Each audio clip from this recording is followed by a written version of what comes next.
Have you ever thought about the marks it leaves behind? The ones nobody talks about, but everybody sees.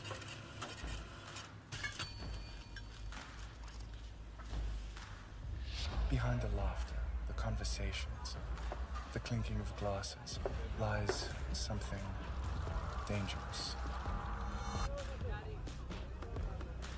It starts with one drink.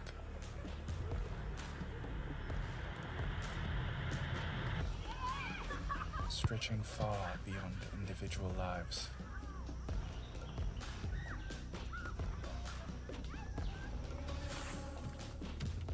A harsh reality that must be exposed.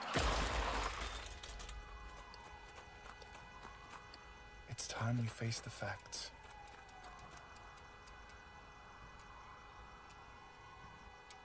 Every drink leaves a mark.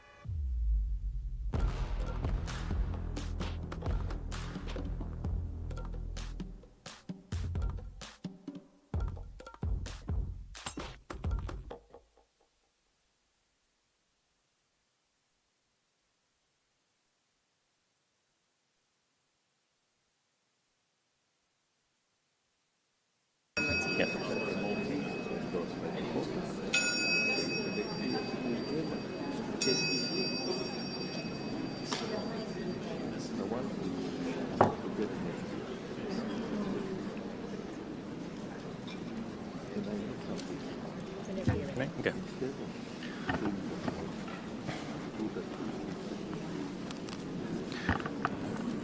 So good morning, everyone.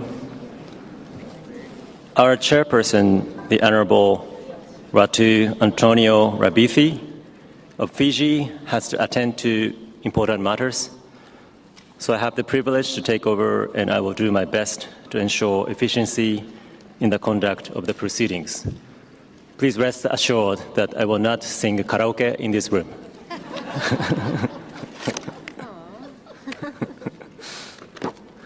We now move to agenda item 13, alcohol control, document WPR/RC76/7.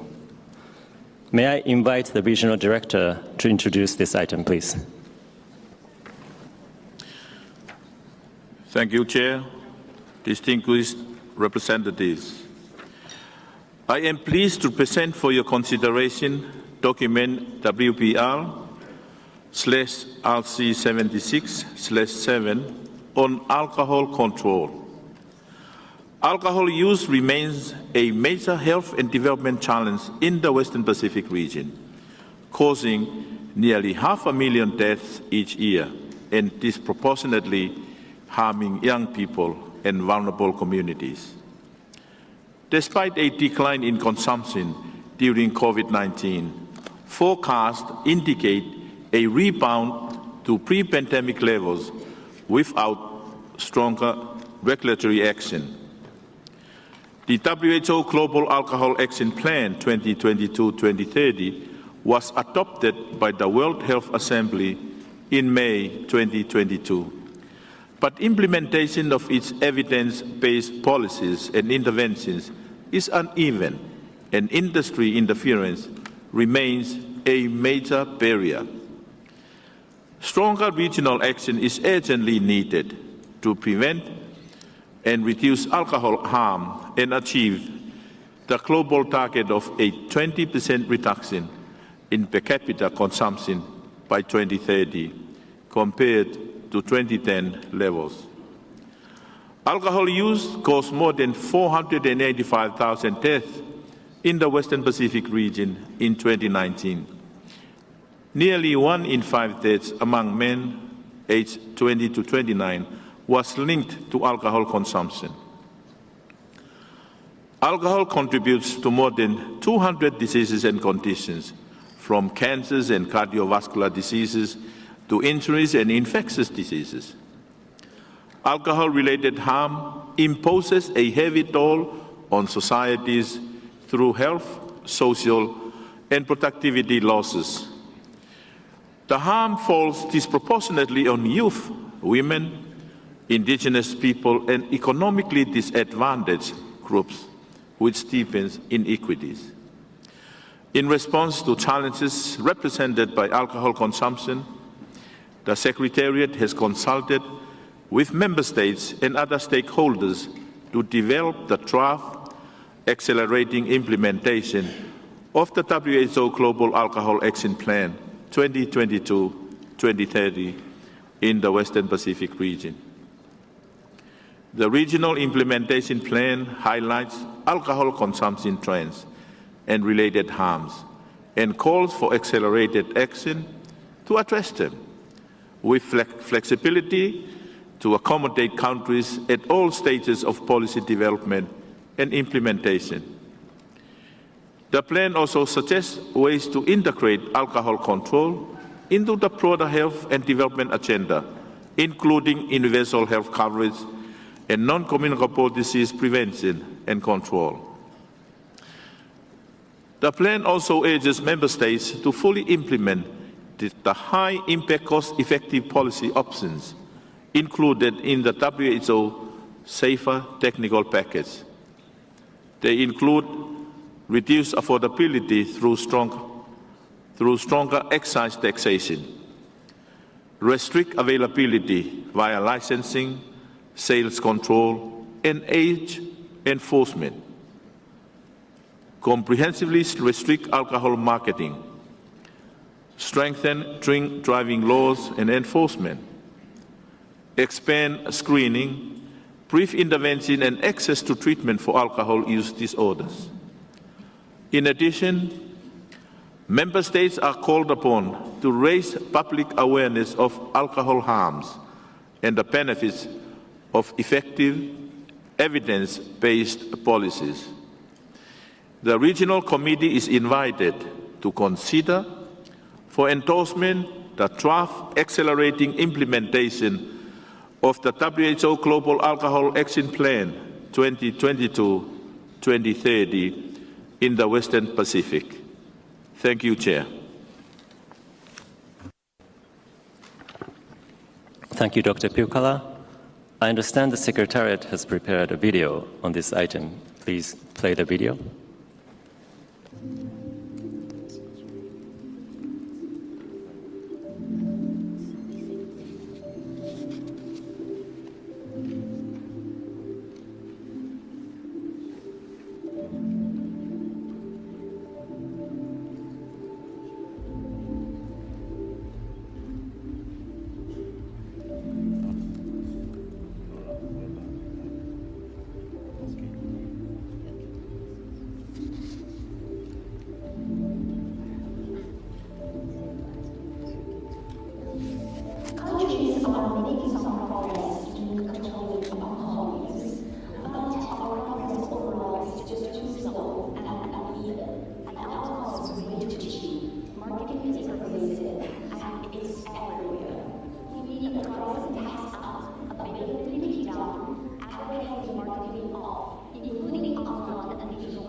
Thank you.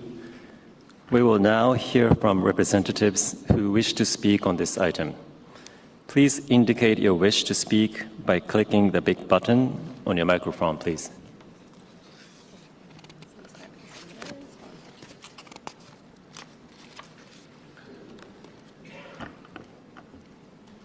So I call on the representative of Solomon Islands to be followed by China. Vice Chair, Regional Director, fellow ministers, and distinguished delegates, Solomon Islands express appreciation to the World Health Organization and the Secretariat for their continued leadership in advancing alcohol control across the Western Pacific region. We welcome the opportunity to contribute to the draft regional plan for accelerating implementation of the WHO Global Alcohol Action Plan 2022 to 2030 and reaffirm our commitment to align with the regional goal of reducing per capita alcohol consumption by 20% by 2030 relative to 2010 levels. Solomon Islands, recognizing that the harmful use of alcohol poses a significant public health, social, and safety challenge closely linked with non-communicable diseases, injuries, violence, and mental health concern. Alcohol use, both licit and illicit, remains widespread with homebrew and kwaso. It is a local distilled alcohol in Solomon Islands, contributing to substantially to alcohol-related harms, particularly among young youth through early initiation and binge drinking. We acknowledge policy and implementation gaps, including the amendment of Liquor Act with stronger regulation of advertising and marketing, strengthening drink driving laws and control over unrecorded and informal alcohol production.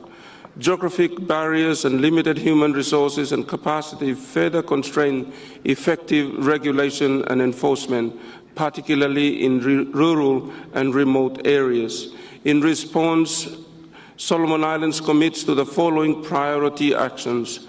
1. Integrate alcohol control into multi-sectoral and align national NCD policy and roadmap.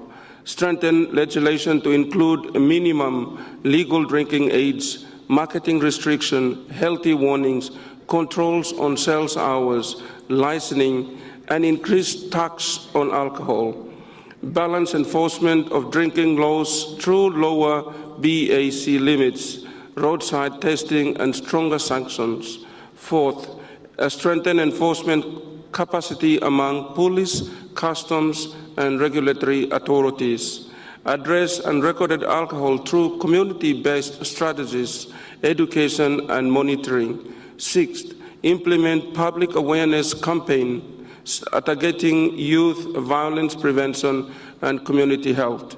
7th, establish civilian systems for regular monitoring of consumption and harm indicators. To achieve these priorities, Solomon Islands seeks technical, financial, and capacity building support from WHO and partners, particularly in legal, drafting, enforcement, civilians, and regional coordination among Pacific Island countries. We also call for recognition of small island contexts with regional implementation framework, with tailored approach and realistic timelines. Finally, as we look ahead, we believe that every community deserves to live free from the harms of alcohol, and that strong collective action can protect the health, dignity, and future of our people and the future of our children. Solomon Islands reaffirm its solidarity with member states in accelerating regional progress towards alcohol harm reduction. I thank you, Chair. Thank you, Solomon Islands. I call on the representative of China to be followed by New Caledonia, France. Thank you, Chair. China take note of the document accelerate implementation of the WHO Global Action Plan 2022 to 2030 drafted by the regional office. We appreciate the region's focus on alcohol control and support the region's working methodologies and concepts, such as strengthening regulation and expanding access to relevant treatment. The draft urges member states to accelerate action on screening, intervention, treatment accessibility. China fully agrees. The Chinese government has always place great importance on alcohol control. On prevention, we have carried out a 3-year mental health services campaign, organized lecture tours on mental health, filmed short videos, and continuously communicated scientific mental health knowledge to the public to guide the public to have a correct understanding of alcohol culture. On treatment, we have strengthened mental health specialized hospitals, promote the improvement of a specialized mental services system. Many hospitals have set up departments for substance dependence, and some medical institutions have special wards and clinics for alcohol dependence, using medical means to help people to withdraw and reduce their cravings for alcohol. We welcome further exchanges and discussions on these issues and to learn from each other's good experiences. Thank you. Thank you, China. I now call on the representative of New Caledonia, France, followed by Republic of Korea. Thank you, Chair. New Caledonia thanks you for this excellent report on the draft document entitled Accelerating the Implementation of the WHO World Action Plan against Alcohol for the period 2022-2030 in the Western Pacific region. New Caledonia is engaged in the struggle to achieve alcohol control. The Congress of New Caledonia on the 14th of June 2018 adopted a country law relating to alcohol control. The following measures have been introduced: increasing tax on alcoholic beverages, no advertising is allowed, and favorable rate promotion on alcoholic drinks has also been reduced. And we have adopted regulations on the consumption of alcohol in public places. We have banned blatant inebriation in certain public places, in public transport and in tourism venues. There is an obligation for clients over the age of majority to present identity to purchase alcoholic beverages. We punish sales to minors more severely, and we have introduced temporary alcohol sale bans in situations where that is required, which was the case in June and September 25. In other words, this year. In addition, New Caledonia believes that excessive alcohol use is not just a public health issue, but also a public order, a law and order and security issue, producing petty crime and accidents and other negative consequences. We've adopted a strategic plan against alcohol consumption in 2018, reviewed in 2025, to continue to be compliant with the implementation plan. And we have adopted measures for the youth and sports area to reduce addiction, targeting young people under the age of 25, families and the general public. The program includes school awareness-raising campaigns and consultation facilities for young alcohol consumers, and we have prepared educational tools concerning the impact of addiction on pregnant women. We wish to assist young people to resist alcohol consumption by also offering them sporting and leisure activities which are favorable to their self-fulfillment. Thank you. Thank you, New Caledonia, France. I now call on the representative of Republic of Korea to be followed by Japan. Thank you, Chair. First of all, we strongly agree with what the report says, which makes it clear that harmful use of alcohol constitutes a serious public health issue. The Korean government is addressing the matter on the national level by setting a goal for reducing alcohol consumption in its Health Plan 2030, and this is closely related to WHO safer interventions. First, in addressing drink driving, Korea used a globally stricter criteria of blood alcohol content 0.03% in its attempt to reduce the damage caused by drinking drink driving, and the revision in its National Health Promotion Act early this year decided to add a warning text against drink driving to the warning label on alcohol containers. Second, for treatment and rehabilitation of alcoholism, the Korea government announced an innovation plan for mental health policy at the end of 2023, which contains policies for reinforcing the community-based treatment and rehab system for addictions, including alcoholism, actively supporting early intervention and recovery from alcohol addiction. We agree with the need of comprehensive restriction on alcohol advertising and promotion that the draft accelerating implementation of the WHO Global Alcohol Action Plan 2022 to 2030 in the Western Pacific region emphasize, and Korea is continuing its public discussions on the matter as well. Yet, we would like to say each nation's socio-economic environments and national consensus must be sufficiently taken into account in introducing such policies. Korea will make efforts for achieving the goal of promoting health of all the people in the Western Pacific by closely cooperating with the countries in the region under the framework of the implementation plan while keeping the situation at home in mind. Thank you.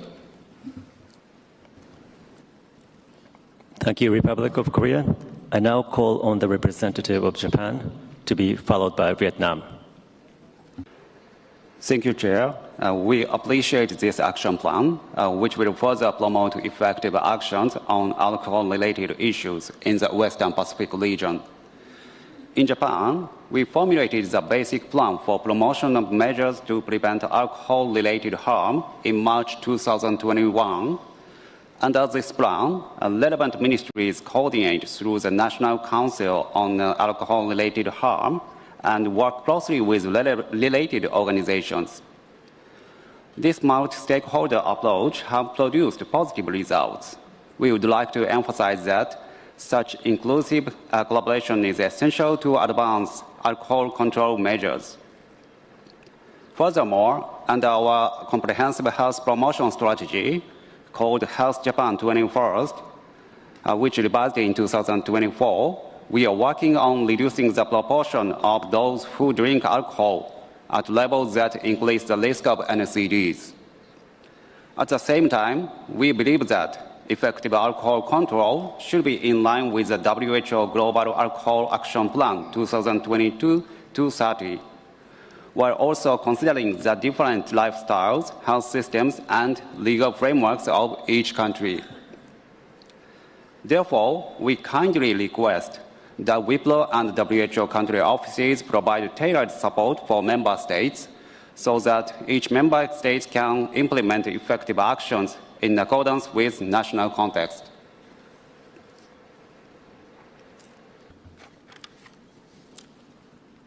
Thank you, Japan. I now call on the representative of Vietnam to be followed by Mongolia.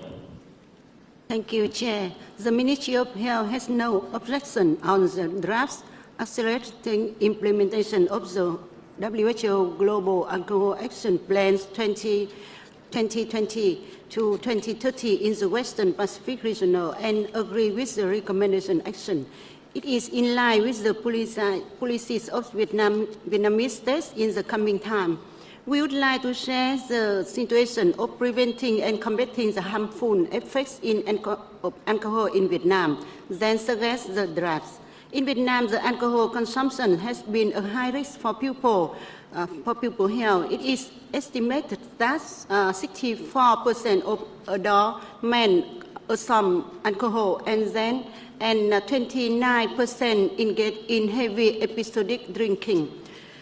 Regarding communication efforts, in 2024, the Prime Minister approved the communication program on alcohol harm prevention and control until 2030, providing a framework for ministries and local authorities to carry out public awareness activities. In terms of screening and harm reduction interventions, the Ministry of Health has issued guidelines for screening and intervention to reduce health risks due to alcohol consumption at the primary healthcare levels and has deployed this guideline nationwide. Then we suggest input primary healthcare role in the draft.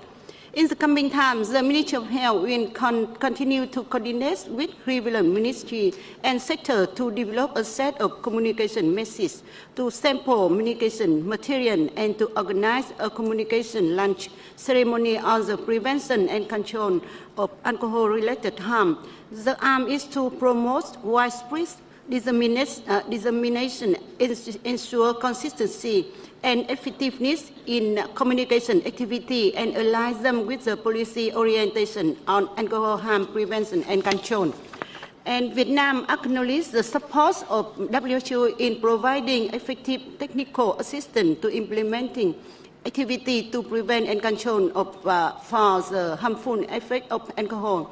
Has coordinated to conduct steps survey 2021, thereby showing positive changes in index of alcohol use in requested and we requested WHO to continue to coordinate to conduct step 2026 in Vietnam and nationwide, and support the development of professional guidance document on the prevention and control of alcohol-related harm. Thank you.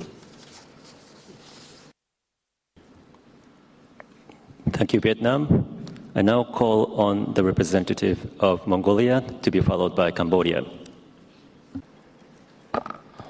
Thank you, Chair.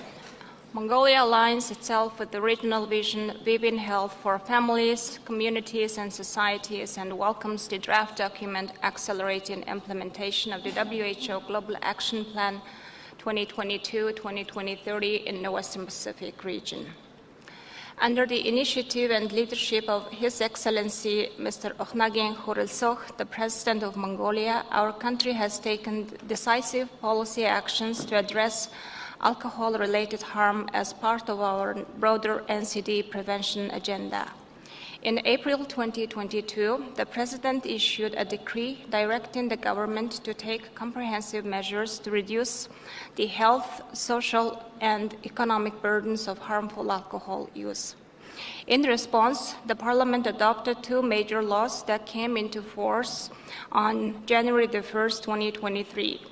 The revised law on controlling the circulation of alcoholic beverages and combating alcoholism strengthened regulations on production, distribution, and consumption, while the amended law on excise tax introduced scheduled biennial increases in excise taxes on alcoholic beverages, indexed to their alcohol concentration through 2029. And mandated that local manufacturers gradually reduce the alcohol strength of their products. These policy measures fully align with and directly advances the WHO Safer Technical Package, raising prices through taxation, restricting availability, and reducing the overall strength of alcoholic beverages, and reflect Mongolia's commitment to whole-of-government action on NCD prevention. Mongolia remains committed to continued implementation, integrating screening and counseling into primary health care, and engaging communities to change social norms around drinking. Chair, concluding the statement, Mongolia would like to reaffirm its strong political commitment to advancing alcohol control as a public health and development priority. And we support the endorsement of the Regional Acceleration Plan. Thank you. Thank you, Mongolia. I now call on the representative of Cambodia to be followed by Marshall Islands. Honorable Chair, Excellency, ladies and gentlemen, Cambodia has taken important action to address harmful use of alcohol, particularly launching the National Cancer Control Plan 2025-2030 set a target of at least 20% relative reduction in the harmful use of alcohol. Furthermore, Cambodia has achieved notable progress to control harmful use of alcohol, including in November 2023, the Ministry of Education, Youth and Sport issue a circular on prohibition of using, distributing, marketing, advertising of alcohol in and around public and private educational institutions. In July 2024, the Ministry of Information issued a regulation on the determination of procedure, rule, and formality in managing the advertisement of alcohol products, which prohibit advertisement targeting minors, require warning on alcohol advertisement, and advertisement within 200 meters of school, health center, religious institution, cultural site, and international airport, among the other issues. This momentum presents a key opportunity to advance alcohol control in Cambodia. In 2024, the Ministry of Economy and Finance adopted an excise tax reform framework 2024-2028, which includes alcohol products. In June 2024, the Ministry of Health has launched the National Guideline on Alcohol Cessation Counseling in Primary Health Care. With the support of the WHO, the Ministry of Health has gathered evidence to support the review of the draft alcohol control bill. Cambodia reaffirmed our commitment to the regional agenda on alcohol harm reduction, and we support the accelerating implementation of the WHO Global Alcohol Action Plan 2022-2030 in the Western Pacific region. Cambodia supports the draft of resolution on alcohol control and look forward to working with WHO and fellow member states to implement evidence-based measures that will protect health, prevent harm, and promote sustainable development for our region. I thank you, Chair. Thank you, Cambodia. I now call on the representative of Marshall Islands, followed by Hong Kong, China. Thank you, Chair, and a very warm Pacific greetings to you all.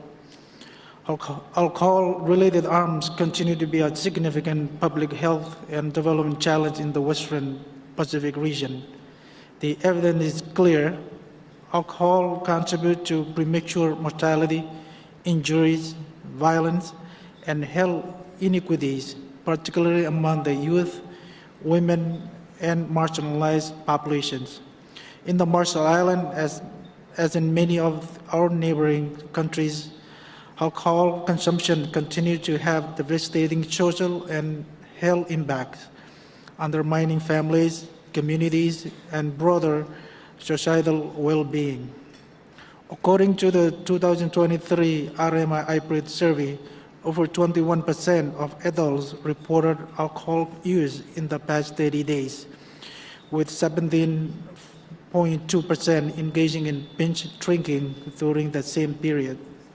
These figures represent a concerning increase from 2018 survey, which reported 16.3% and 14.8% respectively.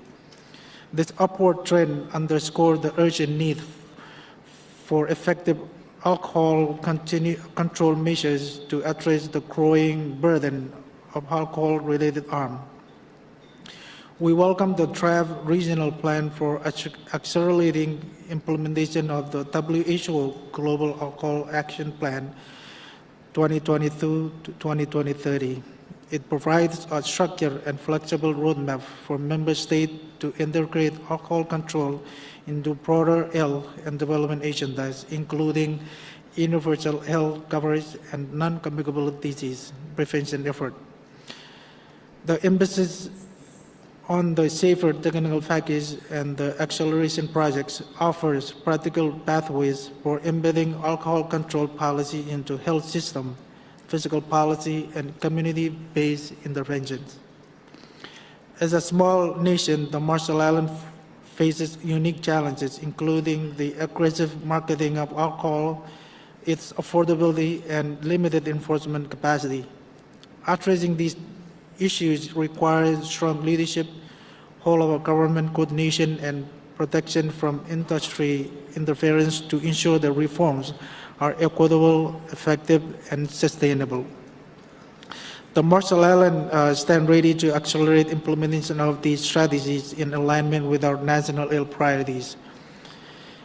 We call on our regional partners to strengthen collaboration, share experiences, and provide technical support to ensure that no country is left behind. With collective action, we can reduce alcohol-related harm, advance public health, and build healthier, more resilient communities across the Western Pacific. We fully endorse the draft regional plan and urge all member states to commit to its implementation, recognizing that safeguarding our population from alcohol-related harm is not only a health imperative, but a development imperative. I thank you, Chair.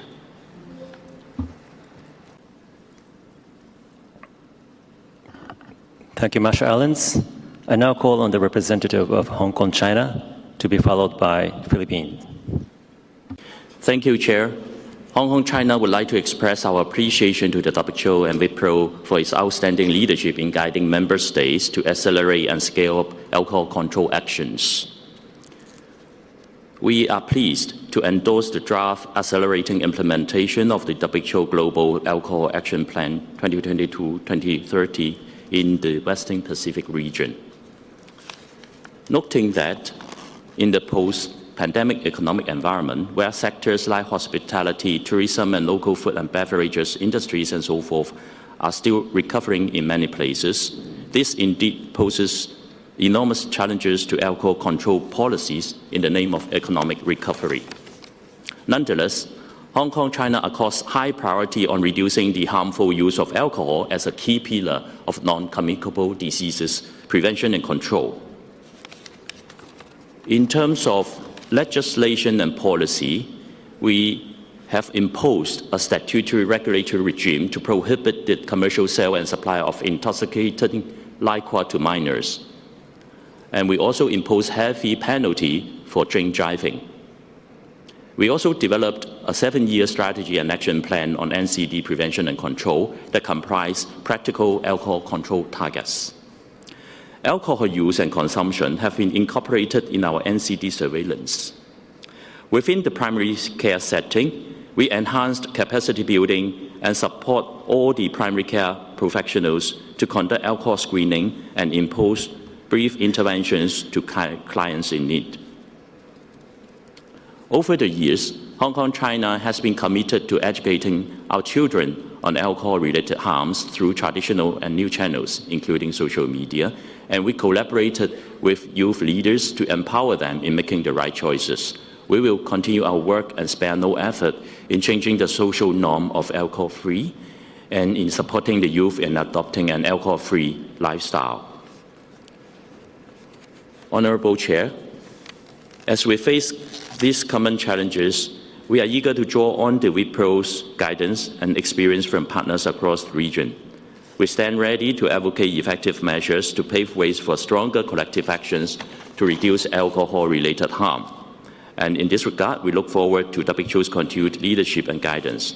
Hong Kong, China stands ready to offer our support and align local efforts with regional initiatives to enhance alcohol control. I thank you, Chair.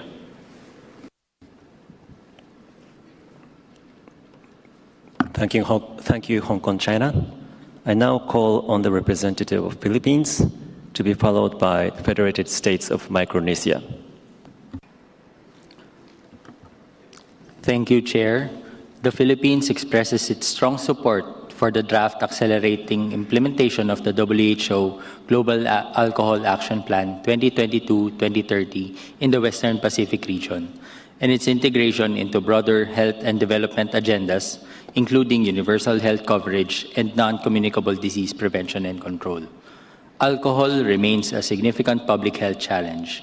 According to the 2021 Global Burden of Disease, a Filipino dies every 20 minutes from alcohol-related causes, including cancers, liver disease, and cardiovascular conditions. More than half of Filipino adults consume alcohol, with 1/3 unaware of its health risks. In alignment with the WHO Safer Technical Package, the Department of Health has developed a draft national guideline to reduce alcohol-related harm. It adopts a whole-of-government and whole-of-society approach to shift social norms increase awareness of primary and secondary harms, and institutionalize alcohol screening, brief interventions, and referral to treatment as essential public health measures. Social and behavioral change communication efforts are being expanded, particularly targeting minors, pregnant women, and road users. Recognizing the need to strengthen implementation, the Philippines is prioritizing policy coherence, fiscal measures, marketing restrictions, drink driving countermeasures, and health system integration. This includes strengthening primary care for alcohol-related services and ensuring protection from industry interference. The Philippines reaffirms its commitment to advancing effective alcohol control policies and supporting the Global Alcohol Action Plan's target of a 20% reduction in capita consumption by 2030.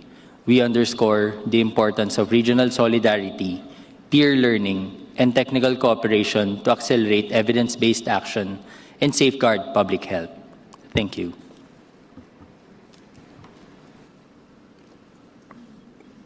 Thank you, Philippines. I now call on the representative of Federated States of Micronesia to be followed by Fiji. Thank you, Chair. The Federated States of Micronesia welcomes the draft implementation plan and commends WHO for its leadership in addressing alcohol-related harm across the Western Pacific region. Alcohol remains a major driver of premature death, disease, and social disruption in our communities.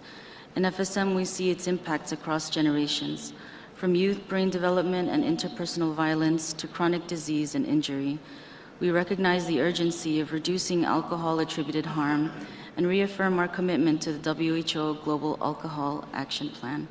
FSM is committed to advancing our national priorities in this regard.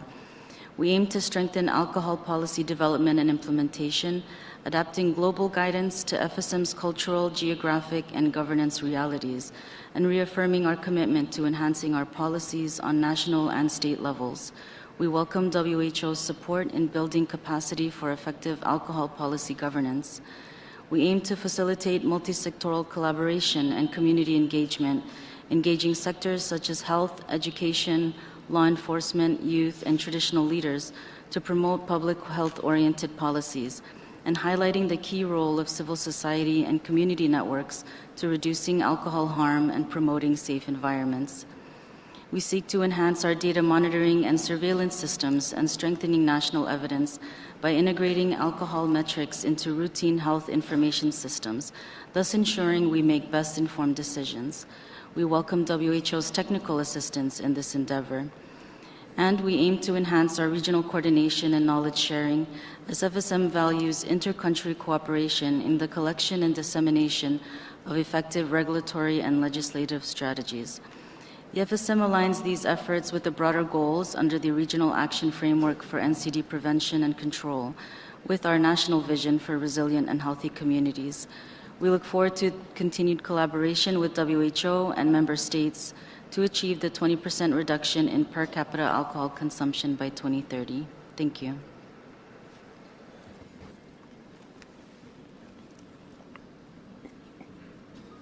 Thank you, Federated States of Micronesia. I now call on the representative of Fiji to be followed by Malaysia.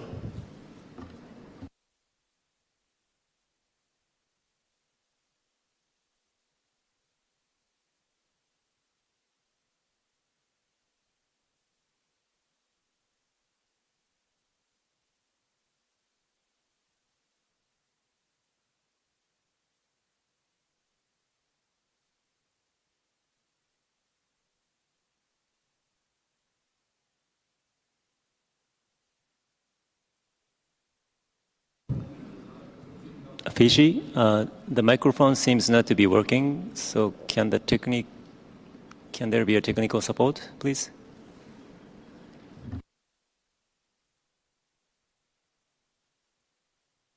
Yes.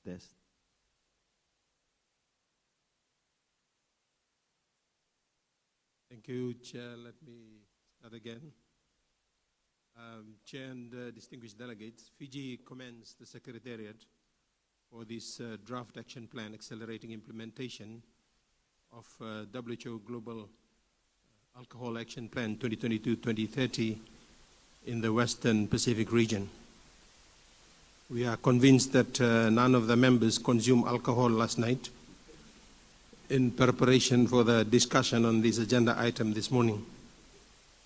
This action plan is much needed to assist in driving action to meet targets set through the Global Alcohol Action Plan 2022-2030, incorporating interventions from WHO Best Buys and SAFER initiative.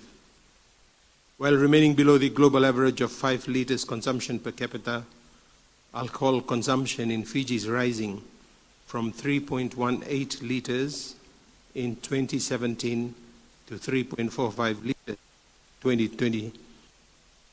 Despite progress remain in implementing the SAFER interventions, particularly the marketing of alcohol products through advertisements and sponsorship, including the targeting of youth, and the availability of alcohol, which remains widely available, including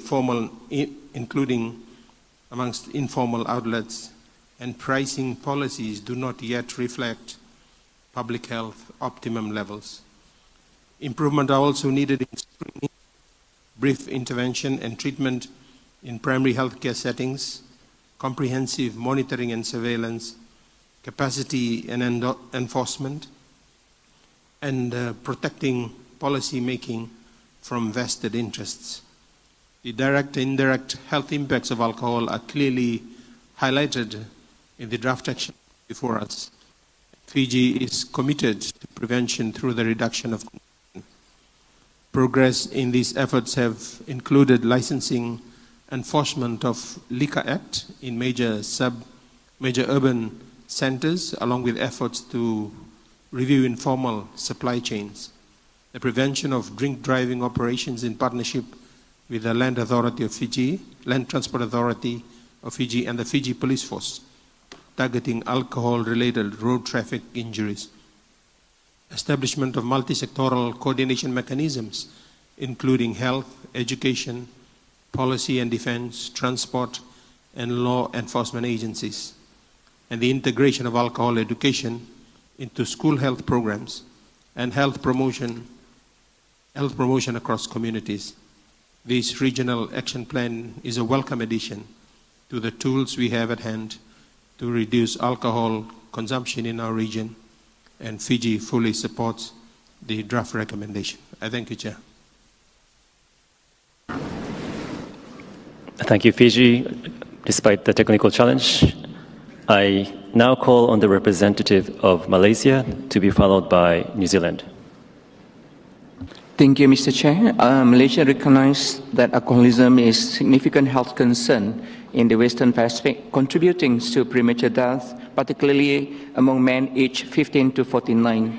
Although national consumption level remain relatively low compared to other countries in the region, rising heavy drinking among drinkers poses risks of accidents, violence, and chronic illness, with serious implications for public safety and the nation's future. Enforcement in Malaysia is challenged by growing availabilities of inexpensive, attractive alcoholic beverages, particularly low alcohol ready-to-drink products targeting youth and women. Furthermore, stigma, low awareness, and limited support in the treatment access. Malaysia has adopted a whole government approach to alcohol control in line with WHO 7 initiative.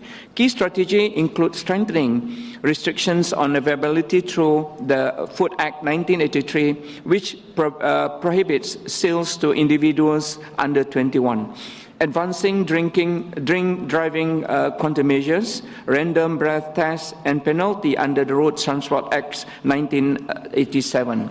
Expanding access to screening, brief interventions, treatment through government hospital and one-stop center for addictions, enforcing comprehensive prohibitions on alcohol, advertising, sponsorship and promotion across all media platforms, complemented by strict labeling requirements with health warnings.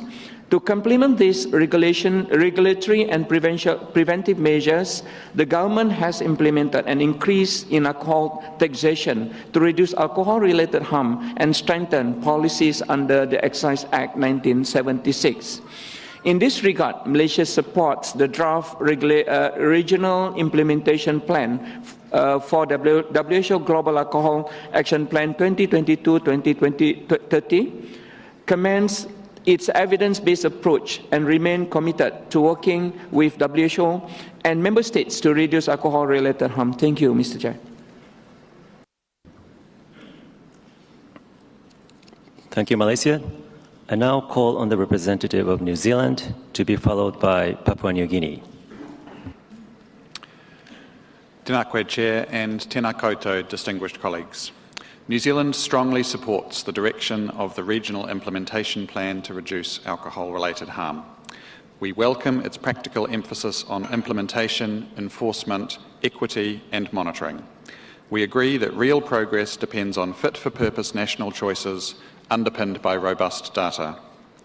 At home, we have prioritised accountability and measurable results.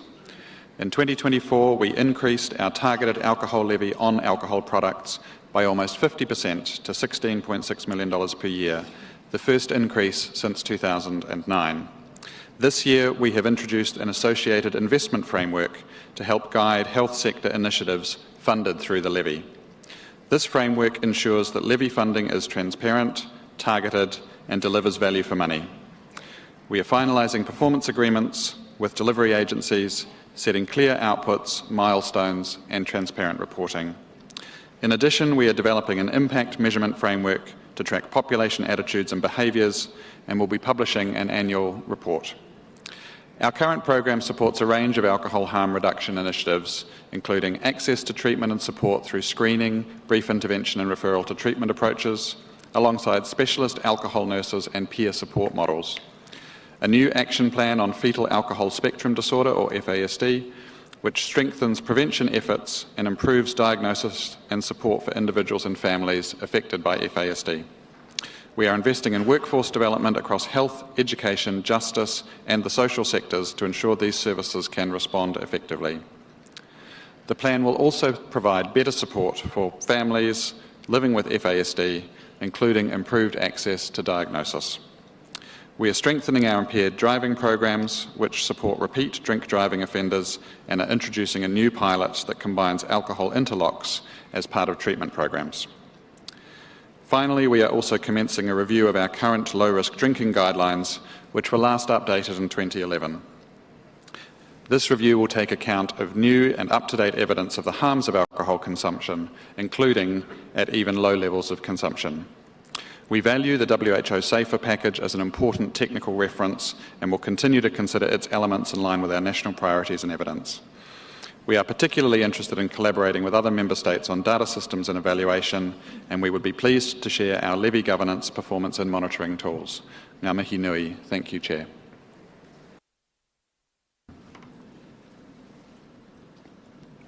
Thank you, New Zealand.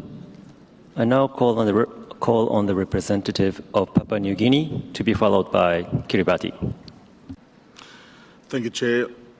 Distinguished delegates, Papua New Guinea commends the Regional Director and the Secretariat for the clear and evidence-based presentation in document WPR/RC76/7 and expresses full support for the draft regional plan to accelerate implementation of WHO Global Action Plan 2022 to 2030 in the Western Pacific region.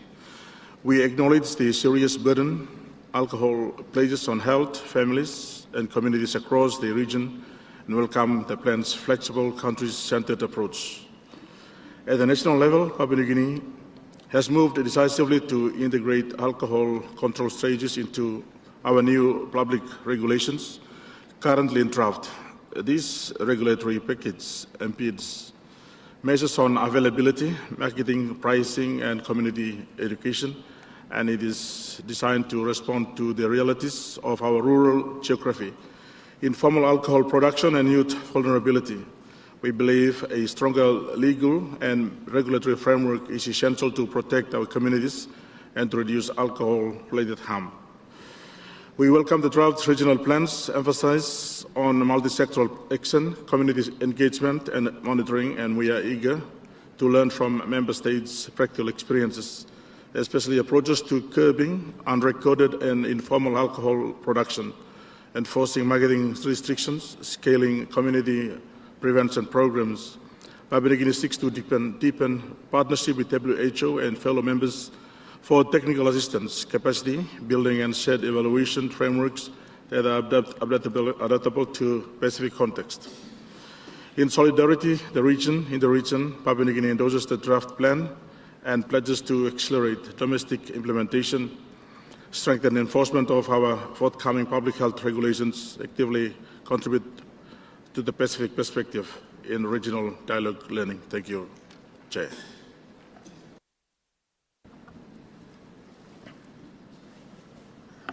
Thank you, Papua New Guinea. I now call on the representative of Kiribati, please. Honorable Chair, distinguished delegates, colleagues, Kiribati welcomes the opportunity to contribute to this critical dialogue on alcohol control in our region. Alcohol-related harm is a pressing public health and development challenge, contributing to over 200 diseases and conditions, and disproportionately affecting our youth, women, and vulnerable communities. In Kiribati, we see firsthand the social and economic toll on families, on productivity, and our fragile health system.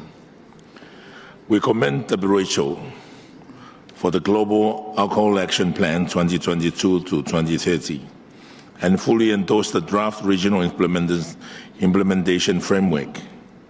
In Kiribati, we have taken important steps. A national alcohol policy is in place, supported by legislation regulating sales, distribution, and consumption. Public health campaigns target youth and communities, and local councils actively promote alcohol-free events, especially in our Heart Islands. However, challenges remain. Cultural acceptance of alcohol in social settings persists, and while basic services for health-related harm exist, access to specialized treatments is limited. We are working to strengthen excise taxation, supported by W.H.O technical assistance, to reduce affordability.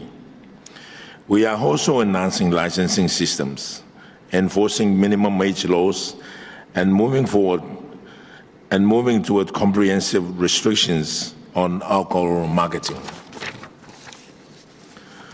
Looking ahead, the establishment of our Kiribati National Health Promotion Foundation will provide a sustainable platform to address not only alcohol, but also tobacco use and sugary beverages.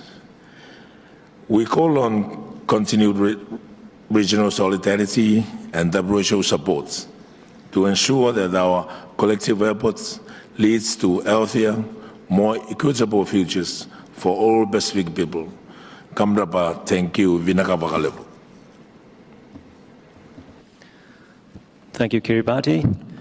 So now we exhausted the list of speakers, but are there any more representatives who wish to speak on this matter? If not, I understand that there are representatives of non-state actors who wish to make a statement to the committee on this agenda item.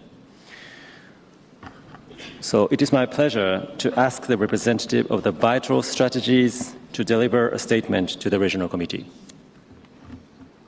Bula Vinaka, thank you to the organizers and member states for this opportunity to contribute on alcohol policy. My name is Lin Tang, representing Vital Strategies. We work with governments and civil society in over 80 countries around the world to address the leading causes of death and disability. Rising alcohol consumption in the region demands a strong response. We are encouraged that member states are prioritizing alcohol policy and considering how to accelerate implementation of the Global Alcohol Action Plan. WHO's Safer Technical Package articulates the 5 most impactful and cost-effective strategies to reduce alcohol-related harms: increasing taxes, regulating availability, restricting marketing, preventing drink driving, and providing clinical services. Vital Strategies, through our Reset Alcohol initiative, works to advance the safer priorities, with a laser focus on the most important and cost-effective intervention, increasing taxation. Health taxes provide a triple win: improved health, new revenues for governments, and reduced healthcare and other costs. WIPO countries have the potential to become leaders in alcohol policy. For example, recently, Vietnam introduced landmark health tax revision with critical first steps to increase alcohol taxes. We also know people want government action on alcohol. In the Philippines, our polling indicates nearly 90% consider alcohol a societal problem, and nearly 70% agree that increasing taxes would effectively reduce consumption.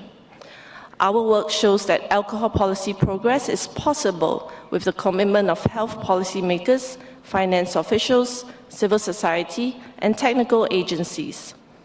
The draft implementation plan is a sound framework to respond to these concerns and translate our collective commitment into effective action.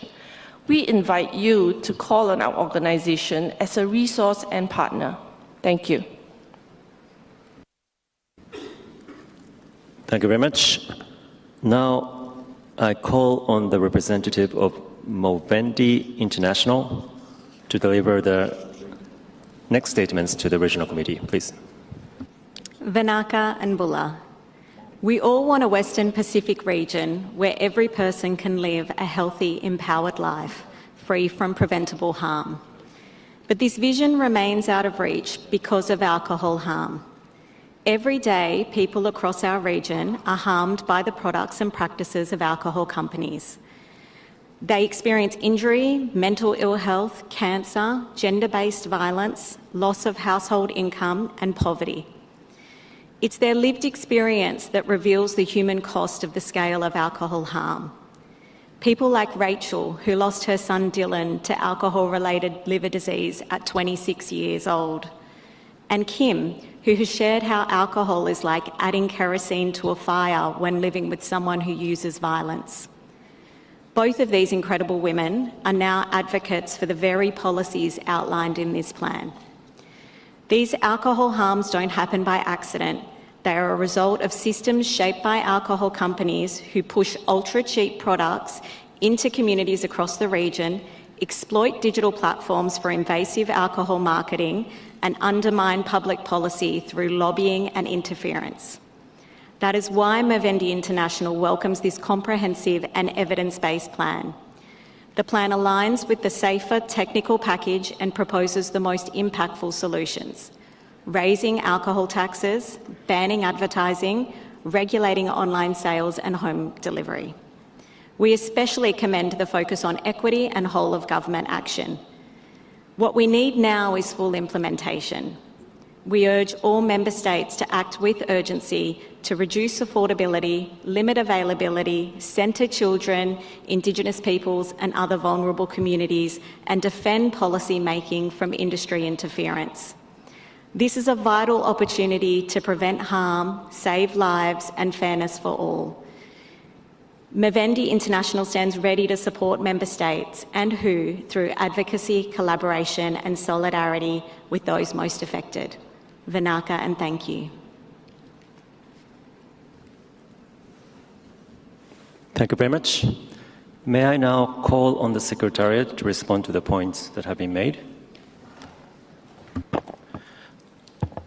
Thank you very much. Thank you very much, Chair.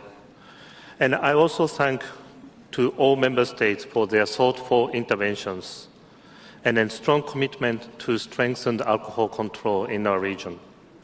We also appreciate your strong support for the draft regional implementation plan for the WHO Global Action Plan 2022 to 2030. Your statement reaffirmed that reducing alcohol-related harm is vital to public health, equity, and sustainable development, because even light to moderate consumption of alcohol poses risks to our health and well-being. We particularly welcome Member States' commitment on alcohol control, including incorporating alcohol control as part of broader national health, NCD, and cancer plans.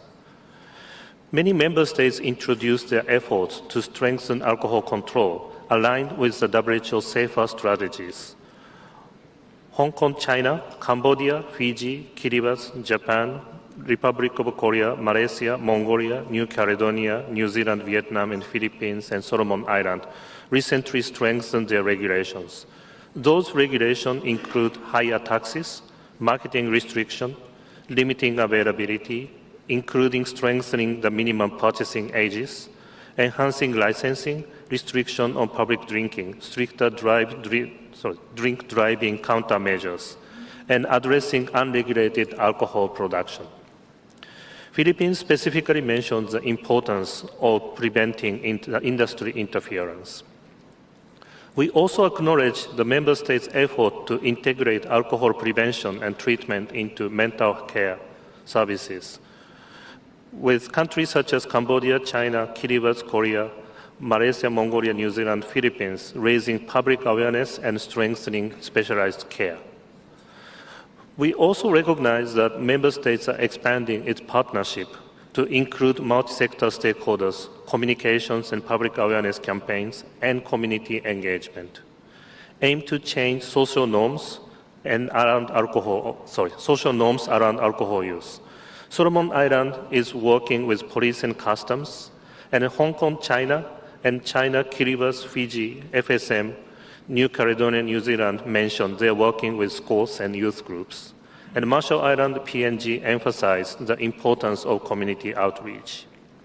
Some member states, such as Fiji, Hong Kong, China, New Zealand, Philippines, Solomon Island, has a national target to reduce alcohol use and emphasize the importance of monitoring.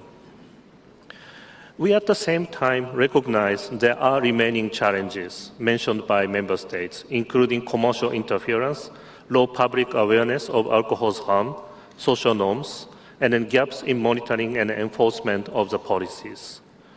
Going forward, WHO is very willing to work with member states to overcome these challenges and promote alcohol control in our region.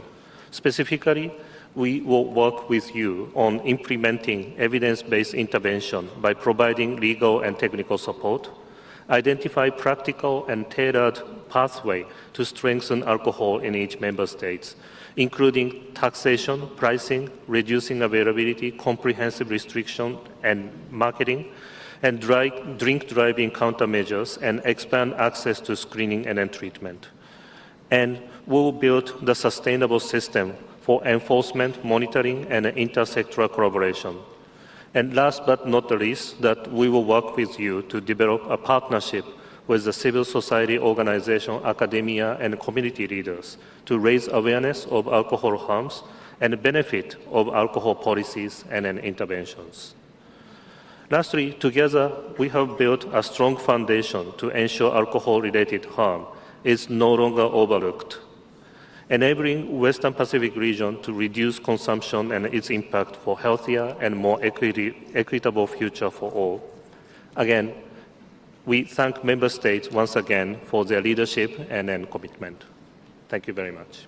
Thank you very much, Hiro. I will just add a couple of points. I think you've covered most of the salient features of the document. I just wanted to talk a little bit about Vital Strategies had mentioned industry interference is something that we need to be aware of, particularly where we want to do shifts in alcohol policy. There are comprehensive approaches are critical to alcohol control, like tobacco control. And I just wanted to highlight that there is a quick win that can be done, and it's in the document. It's about brief advice that can be added to primary health care and emergency rooms. There is a WHO tool called Audit, Alcohol Use Disorders Identification Test, which is a 10 to 12 questionnaire that can be used because there is a need to strengthen the understanding of the health sector about alcohol, as there are many health workers who also engage in harmful drinking. Taxation has been cited as one of the most important policy drivers. We note also New Zealand's mention of workforce development and levy governance. I think that is something that many can learn from. I know that Hong Kong has been doing a lot of work on brief advice, motivational interviewing, as has been done in the area of tobacco control.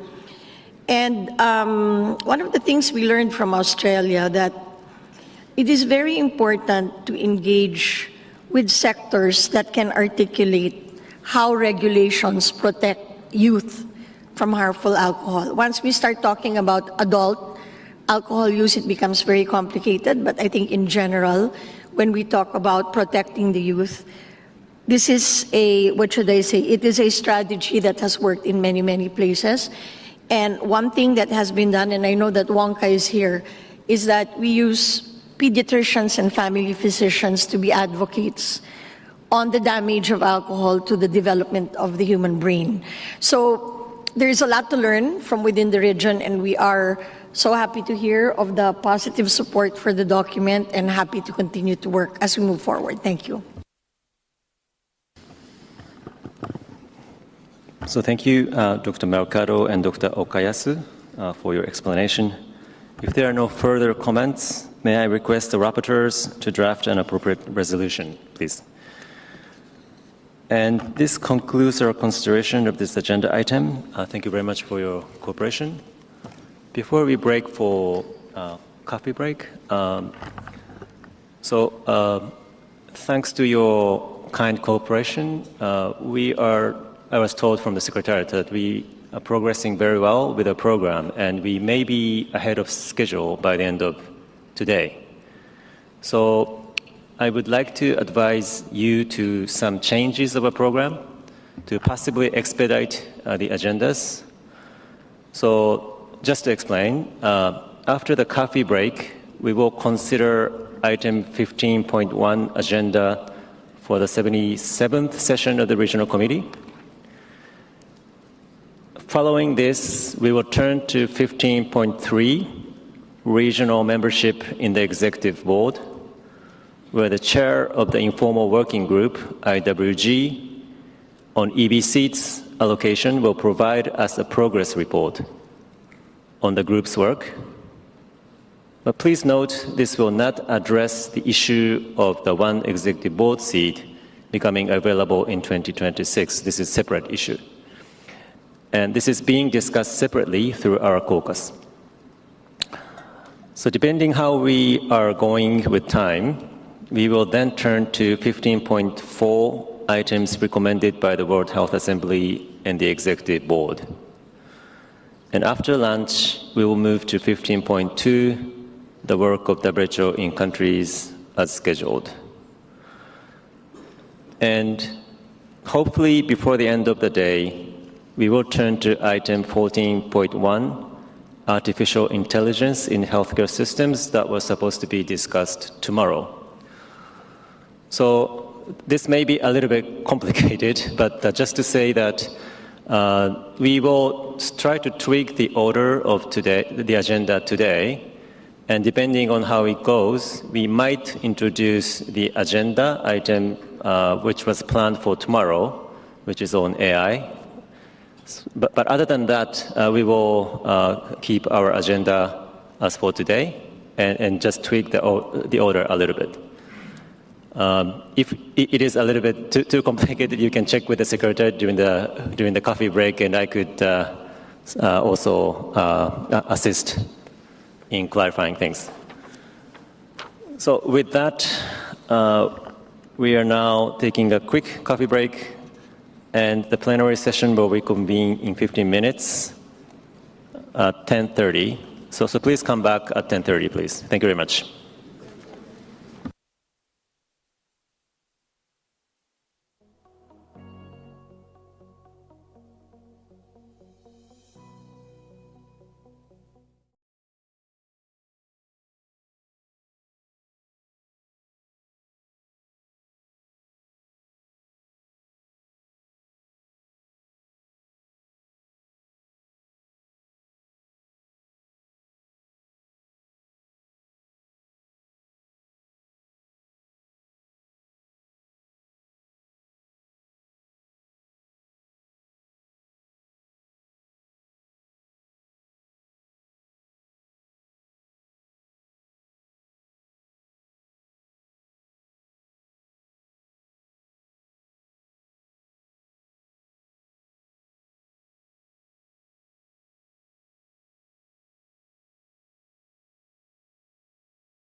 So welcome back. We will now reconvene. We will now move to begin our consideration of Agenda Item 15, specifically 15.1, Agenda for the 77th session of the Regional Committee in 2026. So may I call on Dr. Liu Yue, Executive Officer of the Director of Program Management's Office, to introduce this agenda item, please. Mr. Chair, distinguished representatives, I will now introduce the proposed main technical agenda items for the 77th session of the Regional Committee, which will take place next year. In line with the agenda development process adopted by the Regional Committee in 2015, this preliminary discussion allows Member States to identify key technical items for the following year. Guided by the regional vision and building on our current approaches of moving from frameworks to actions,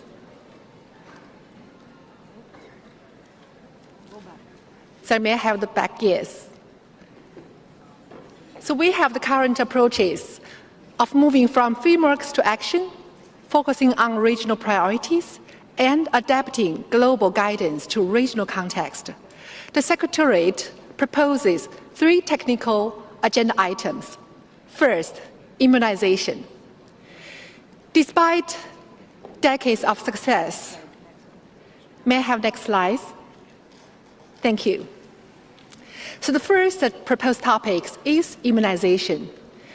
Despite the decades of success, every year, 1.6 million infants in the Western Pacific still do not receive life-saving vaccines, and 15 member states have yet reached 90% coverage for the second dose of measles vaccine. We aim to halve the number of zero-dose infants by 2030, eliminate measles and rubella, and maintain polio-free status in the Western Pacific. Second, hypertension. Hypertension affects nearly 430 million people in the Western Pacific and is the biggest risk factor for premature death. Yet, fewer than 18% of those with hypertension are effectively treated.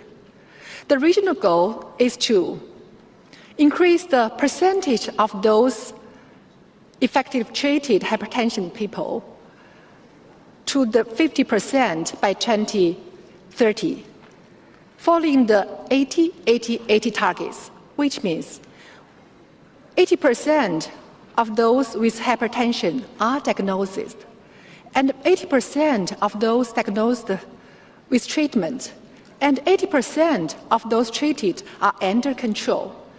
To meet that goal, 100 million more people need to have their hypertension under control so that they can have healthier and longer life. The third, tobacco control. From 2015 to 2030, only a 12% relative reduction in tobacco use among adults is projected. And do you know, the Western Pacific has the highest adolescent e-cigarette use globally, with 5% of the adolescents use e-cigarettes. By 2030, we aim to achieve a 30% relative reduction in adult tobacco use and keep adolescent e-cigarette use below 3.5%. Those proposed items reflect the region's collective commitment to action on those long-standing challenges through the evidence-based, action-oriented, and regionally relevant approaches. The Secretariat welcomes our member states to share your comments or any proposals on other technical items. So, based on your feedback, a draft provisional agenda will be developed to be informally reviewed with the regional executive board members in January and then circulated to all member states for comments in the first quarter of next year. Thank you, Mr. Chair. Thank you, Dr. Liu, for the introduction. So we will now hear from representatives who wish to speak on this item. Please indicate your wish to speak by clicking the big button on your microphone. And please be reminded that you have 3 minutes for your intervention.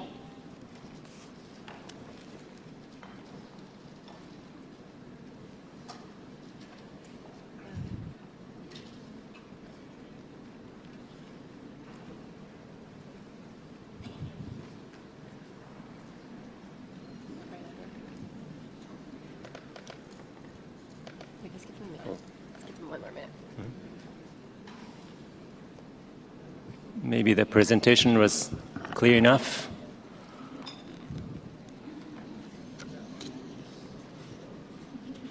They really want to finish early today, huh? Okay. I see Japan on the list, so I call on the representative of Japan, please. Japan. It's 15.1, right? Okay. Thank you, Chair. Thank you, Chair. We would like to express our appreciation to the Secretariat for proposing the technical agenda items for the 77th RCM. We recognize that all agenda items proposed by the Secretariat address important public health issues. We wish to share our observations and suggestions based on these 3 agendas. First, regarding immunization, we welcome its inclusion as an agenda item for the 77th RCM, as it is timely considering the midpoint of the Immunization Agenda 2030. It provides an opportunity to reassess the progress and challenges in the Western Pacific region and to accelerate effort in the next 5 years. In relation to the issue of declining public trust highlighted by the Secretariat, we would like to propose that the discussion also includes approaches to risk communication and the provision of scientifically grounded information. Second, on hypertension, we understand that it is positioned as one of the outcome indicators under the priority policy of expanding comprehensive and quality services for NCDs in UPRO's vision within Health for All. While hypertension control is indeed a key component of NCD's measures, we'd like to highlight the importance of primary health care, cornerstone of achieving UHC, as a central approach to NCDs in the vision. Therefore, we suggest broadening the scope of the agenda to include PHC-based NCDs management using hypertension as an entry point. Third, regarding tobacco control, Japan acknowledges the relevance of including tobacco control as an agenda item for the 77th RCM, as we recognize it as a crucial component of health promotion and NCDs prevention. Finally, we would like the Secretariat to ensure a balanced approach to agenda setting over time, including timely and regionally relevant topics such as health emergency preparedness, particularly in relation to the international health regulations amendments and the pandemic agreement. Thank you.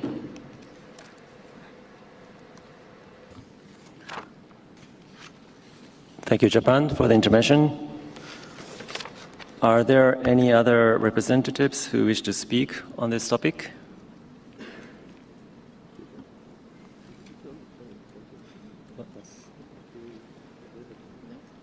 Oh. I see Tonga. The floor is yours. Thank you. Thank you, Chair. Tonga continues to acknowledge WHO's leadership in trying to provide the best health theories for the W.H.O. Tonga endorses the agenda items that has been put before us, the immunization, hypertension, and tobacco control. Number 2 and number 3 deals directly with NCDs, which is something that we are fighting heavily in Tonga, and we welcome these 2 topics. Also immunization, particularly with the after COVID, we are seeing a lot of hesitation with immunization. However, Tonga also wishes to, if it's possible, to add maternal and child health into the together with immunization, because in the past few years we have been having increasing maternal deaths, and it's not just Tonga, it's across the Pacific as well. So just a suggestion, if it will be possible at all, to include maternal child health. Thank you. Thank you, Tonga, for the intervention. I now call on the representative of Vanuatu, please. Thank you, Chair, distinguished delegates and colleagues. Vanuatu strongly supports the 3 proposed technical agenda items for the 77th session of the Regional Committee for Western Pacific in 2026. This priority, leveraging immunization for broader health impacts, accelerating hypertension control, and advancing tobacco control, are timely, relevant, and aligned with both regional goals and Vanuatu's national priorities. Vanuatu recognizes immunization as a cornerstone of public health. We're currently developing the National Electronic Immunization Registry, a secure digital system that will provide real-time vaccination histories and support targeted outreach. Leveraging immunization platforms to deliver integrated services such as nutrition, maternal health, and NCD screening, which will help us reach an underserved population and improve health equity. These agenda items align with our efforts to strengthen primary health care and build resilient health system. NCDs, particularly hypertension, are a growing concern in Vanuatu. We're partnered with WHO to develop the Heart Care Registry and mobile app to support NCD screening and management. Accelerating efforts to control hypertension will reduce the burden of cardiovascular disease and improve population health outcomes. We welcome regional collaboration, technical support, scale up community-based screening, improve access to essential medicine, and strengthen health worker capacity. Tobacco use remains a significant public health challenge in Vanuatu. We are committed to implementing the WHO Framework Convention of Tobacco Control and strengthening enforcement of tobacco legislation. Regional efforts to advance tobacco control will support our national goals to reduce smoking prevalence, protect youth, and prevent tobacco-related disease. Lastly, Vanuatu proposes the inclusion of primary health care, focusing on sharing of lessons learned on key successes and achievement as either a main agenda or a dedicated side event. Primary health care is the foundation of our health system and a critical pathway to achieving universal health care coverage. We believe a regional platform to share practical experiences, innovations, and share lessons learned will foster mutual learning and accelerate progress across member states. We thank the Secretariat for its thoughtful agenda proposals. We welcome the opportunity to contribute to future agenda. Thank you. Thank you, Vanuatu. Are there any other representatives who wish to speak on this matter? Oh, I see Malaysia. The floor is yours. Thank you, Mr. Chair. Malaysia supports the agenda proposed by Secretariat, recognizing it a matter of significant importance. In addition, Malaysia wishes to propose several supplementary areas on focused relevance to health challenges within these regions, namely, the first one, strengthening mental health services and resilience. The second one, addressing the health impact of social media and digital exposure. Third, enhancing integrated primary healthcare services. And the last one, expanding the focus beyond hypertension to encompass broader non-communicable disease risk factors and prevention strategy. Thank you, Mr. Chair.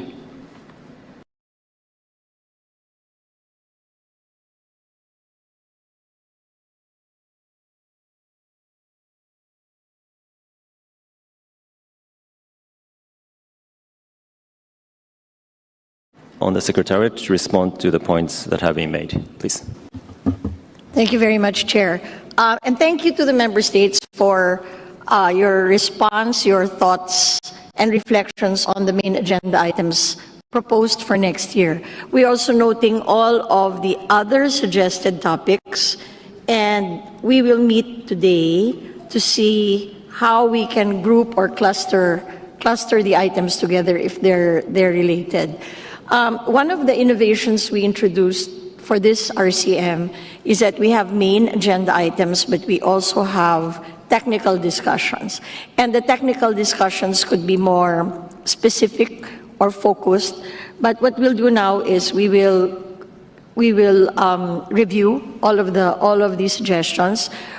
This is a moving target. We actually don't finalize until the end of the year. So if there are any strong feelings or suggestions, both for technical discussions, side events, or even for the main agenda items, although I sense that there is consensus on the main agenda items, we are happy to receive those comments.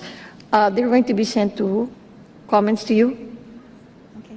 Okay, so we will please send to the Secretariat any other ideas that you have, and this is still open. I think until before the EB, we should be discussing what exactly you want to discuss, as this is your agenda. And as the Secretariat, we've just sort of picked up on what the main interest points are. So thank you very much.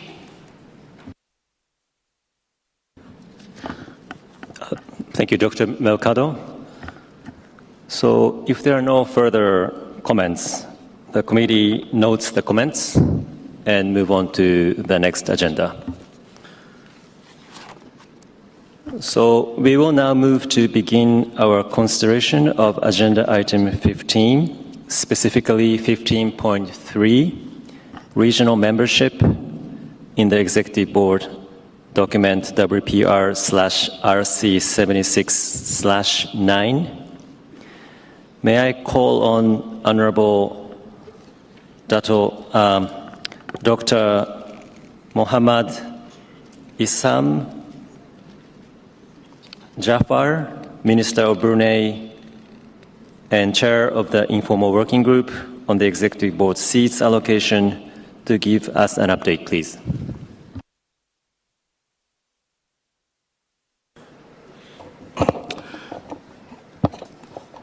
Thank you, Honorable Chair. Bismillahirrahmanirrahim. Good morning, everyone. And just an update. So, distinguished representatives, I'm pleased to provide a progress report on the work of the Informal Working Group on the Executive Board seats allocation for the Western Pacific. To note, this update does not cover the one Executive Board seat that will become available in 2026. For this issue, it will be considered separately in our caucus. Ladies and gentlemen, as you remember, in 2023, WHO's Regional Committee for the Western Pacific requested, through decision WPR/RC74(3), the Regional Director to develop options and consult member states on a formula for equitable executive board seat distribution in the region. Following informal consultations with several member state representatives and myself as the chairperson of the regional committee at that time, the regional director proposed the formation of an informal working group of member state representatives to address this issue. A call for expressions of interest was issued to member states, and this group was then established. And I took on the role of the chair. Our first meeting was postponed given the potential reassignment of Indonesia to the Western Pacific region from the Southeast Asia region. Following the confirmation of Indonesia's reassignment, the group met last 19th August 2025, following an extended call for expression of interest given the amount of time that has passed. In this first meeting, members agreed to three things. First, to proceed with the current practice to determine the member state that will take on the one executive board seat becoming available in 2026. As I mentioned, this is being discussed separately this week via private meeting, otherwise known as the caucus. Second, the group agreed to present a progress report to the regional committee, which is what I'm delivering now. Third, the group has asked the Secretariat to prepare a paper on the issue for our consideration, outlining our historical practice, the practice of other WHO regions, and some other ideas for consideration. On Monday this week, 20th October 2025, the group met again to consider this paper and the next steps. We agreed that member states should submit their ideas or proposals to the Secretariat, and this will then be summarized and analyzed, along with other ideas, including those already covered in the Secretariat paper, for the working group's further consideration. Therefore, we would like to request member states to submit these proposals by 1st December 2025. The working group will continue to convene over a number of meetings in advance of an anticipated final resolution in 2026. That's all. Thank you, Mr. Chair. Thank you, Honorable Minister Jafar. We will now hear from representatives who wish to speak on this item. Please indicate your wish to speak by clicking the big button on your microphone, please.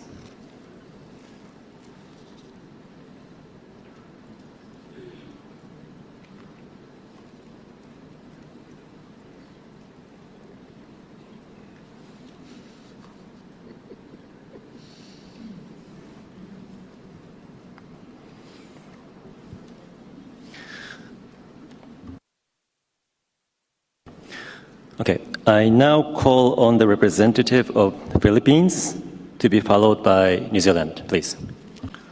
Thank you, Chair.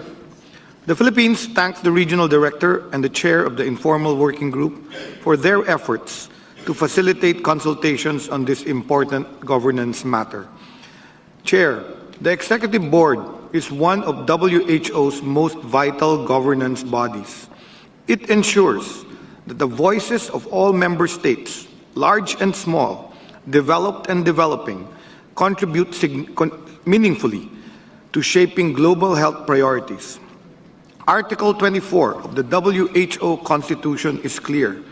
The Executive Board shall be composed with due regard to equitable geographical distribution. However, the historical pattern of representation in our region suggests that this principle has not yet been fully realized. Over the years, a small number of member states have repeatedly occupied most of the available seats, while many others have had limited or no opportunity to serve. This concentration of representation constrains the diversity of perspectives and weakens our collective capacity to reflect the full breadth of experiences across the region. It also means that important sub-regional groupings, such as the ASEAN and the Pacific Island countries, have been underrepresented at the global decision-making level. While the region has followed an informal understanding on rotation, the lack of a clear and predictable mechanism has led to uncertainty, inequity, and avoidable competition among member states. The Philippines, therefore, strongly supports the establishment of a transparent, structured, and inclusive rotation scheme for the region's executive board seats. The Philippines will submit its proposal as agreed in the informal working group before the end of November. Such a mechanism will institutionalize fairness, strengthen solidarity, and ensure that all member states, regardless of size or economic capacity, can participate meaningfully in global governance. Chair, this is not a new concept. Other WHO regions already implement structured systems that guarantee equitable and orderly rotation schemes. The Western Pacific region, given its diversity, deserves the same clarity and fairness of representation. This call is not about competition, but about equity, inclusivity, and shared responsibility. Ensuring balanced participation across all member states will allow our region's collective voice to be heard more clearly on the global stage. Thank you, Chair.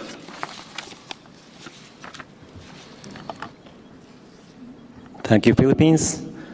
I now call on the representative of New Zealand to be followed by Japan. Tēnā koe, thank you, Chair. New Zealand welcomes the Chair of the Informal Working Group's report. As the member state who led calls for this work in 2023, we want to sincerely thank the representative from Brunei Darussalam for taking on this vital role. Resolving this issue is important to ensure that the W.H.O family has a clear and equitable formula for representation on the WHO Executive Board. New Zealand will continue to play a constructive role as we seek a formal resolution well before the next calls for nomination of Executive Board members takes place in 2026. Thank you, Chair. Thank you, New Zealand. I now call on the representative of Japan to be followed by Mongolia. Thank you, Chair. We would like to express our appreciation to the Regional Director and the Secretariat for its report. And we also commend the Honorable Minister of Brunei Darussalam as the Chair of the Informal Working Group for steering the difficult discussions. While the Executive Board is a critical governing body of WHO in promoting its global health mandate, its role and the mode of engagement has changed over time, especially in light of current global health situation and the need to steadily advance the WHO reform. It is important for us to consider not only who, but how the EB members from the Western Pacific region should fulfill their roles in representing the region with close collaboration with the member states in region as well as across the region. Also, it is critical to respect our long-standing spirit of solidarity, harmony, and to reach consensus as valued and proud tradition of WIPRO. To this end, we believe that the Regional Director has a unique and critical leadership role to play in accordance with the Decision RC 74.3. With this in mind, we kindly ask the Secretariat to ensure the planned and well-prepared operation of the Informal Working Group, leaving sufficient time for the Member States to prepare and effective communication, not only with the members, but also with non-members of Informal Working Group, so that all Member States can engage meaningfully in an inclusive way to reach consensus.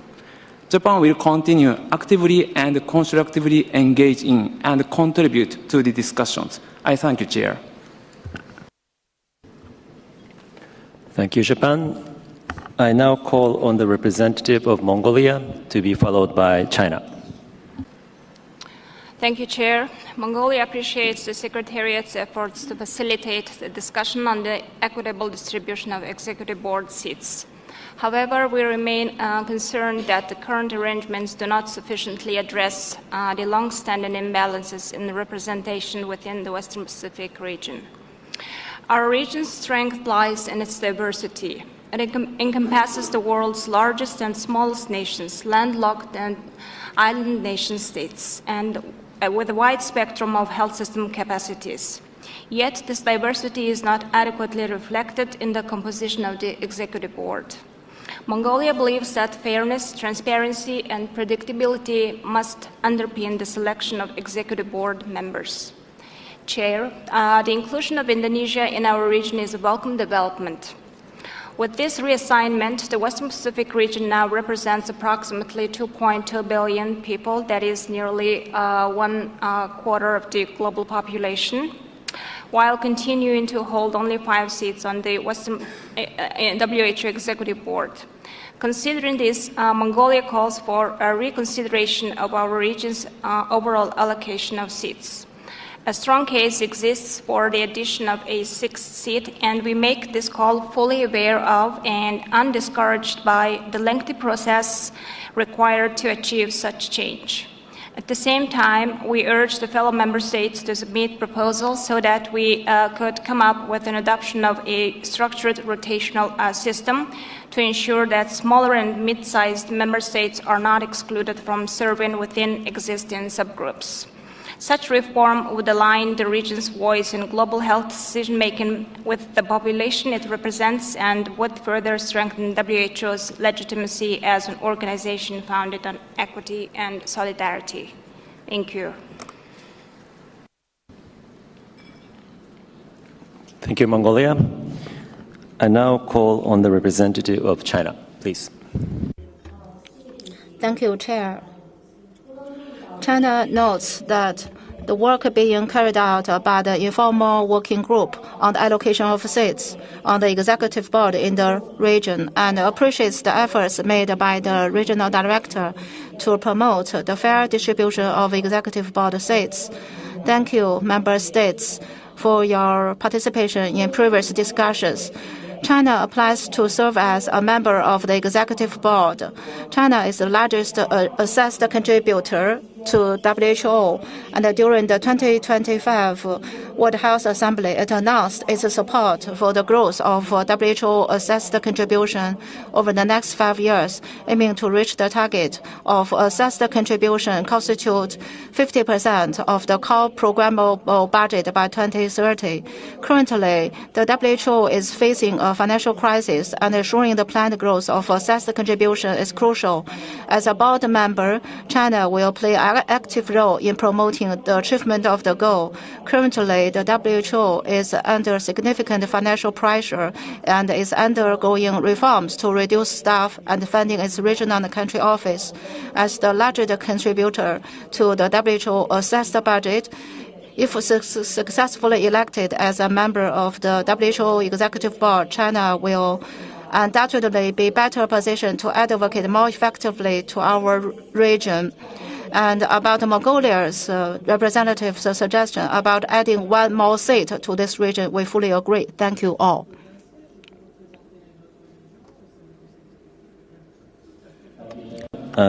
I now call on the representative of Niue, please. Ho whetau whakarowhalahi ki tau tōru osi, ke hingoi ki tau tōru ko Yesu Kiriso. Warm greetings to everybody that is here today. I have just arrived this morning. This weekend we celebrated our 51st year of Constitution celebrations of self-government and free association with New Zealand.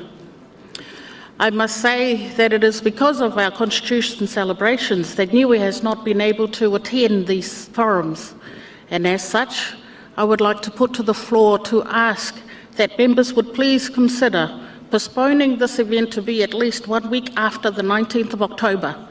We cannot and will not compromise our National Day for anything but celebrating our people. And in that regard, I wish to thank the Honourable Minister from Brunei for his report and also endorse the comments that have been made by the Minister from the Philippines. This is about transparency, equity and inclusivity. And I do hope that more Pacific voices will be on the Executive Board, because even within the heart of the Pacific, we are all different, and our geographical isolation does not help. Thank you. Thank you, Niue, and warm welcome. And I now call on the representative of Solomon Islands, please. Thank you, Chair. Solomon Islands welcome the working group report reported by the Chair, Brunei Salam, it is important that there is an equitable representation within the WHO board reflecting our spirit of waving our health agenda, working together and stronger to achieve our health outcomes. I sincerely acknowledge on behalf of the small island countries for a space within the WHO Executive Board. Let us formalize the formula of consensus that is acceptable and carries the spirit of unity, peace and progress across the Western Pacific region. I thank you, Chair.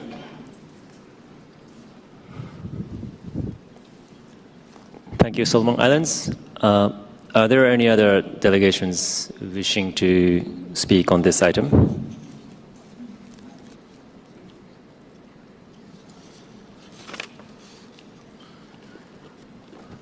If not, may I now call on the Secretariat to respond to the points that have been made, please. Thank you, Chair, and please bear with me as we do some musical chairs up here so I can respond to this item. The Secretariat would really like to thank all of the Member States who've been involved in the working group. Although we've only met twice, there's been a great deal of discussion and deliberation, also within the meeting, but also behind the scenes. It's been really heartening to see how thoughtful and how considerate everyone is of this very, very sensitive topic. We're very grateful to the Minister of Brunei for his support as the chair in guiding us through this journey. There's obviously a lot of work to do as we reach towards our goal of having this resolved by next year. We've noted all of your comments today, and of course we're still available in the background to continue the discussion. As the chair mentioned, we'll seek those proposals from yourselves. The proposals can come from either members of the working group or member states outside of the working group as well. This is for everyone's input. Once the Secretariat has received those proposals, as the chair mentioned, we will summarize those, analyze those, and also consider some of the other options that were mentioned within the concept note that was shared with the working group. And then we will seek to return that to the working group for further deliberation. The working group might require a number of meetings to follow this up, so it's a work in progress in the working group. And we trust that the chair will keep you updated as we go through this process. But really, the Secretariat wants to thank you all for your hard work on this very sensitive issue.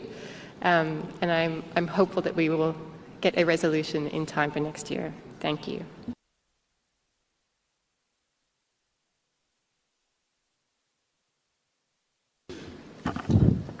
Thank you, Secretariat, for the comments and clarifications, and thank you all the members for your thoughtful interventions. So we will now continue our consideration of Agenda Item 15, specifically on 15.4 items recommended by the World Health Assembly and the Executive Board. It will be 15.4, just to clarify. May I call on Dr. Liu Yu, Executive Officer of the Director of Program Management's Office, to introduce this agenda item, please. Mr. Chair, distinguished representatives, in continuation of the agenda item 15, we will now consider the items recommended by the World Health Assembly and the Executive Board, and the Section 4 of Working Document WPR RC76-9. This year, 7 items have been referred to the Regional Committee for further action or consideration. They are Resolution WHA 78.10 concerning strengthening national capacities in evidence-based decision-making for the uptake and impact of norms and standards. Decision WHA 78-13 concerning the interim report of the Expert Advisory Group on WHO Global Code of Practice on the international recruitment of health personnel. Decision WHA 78-15 concerning antimicrobial resistance. Decision W.H.O 78/22 concerning an extension of the global strategy on digital health 2020 to 2025.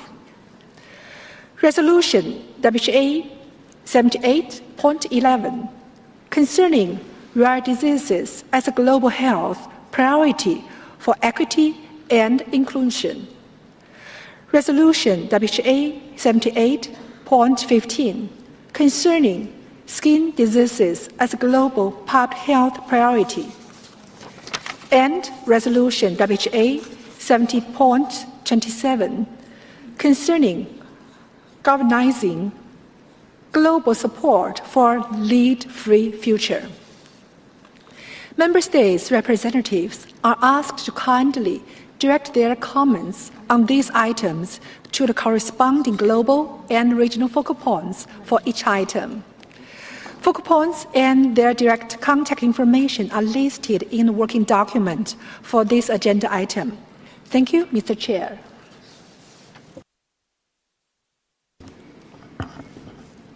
Thank you. So we will now hear from representatives who wish to speak on this item.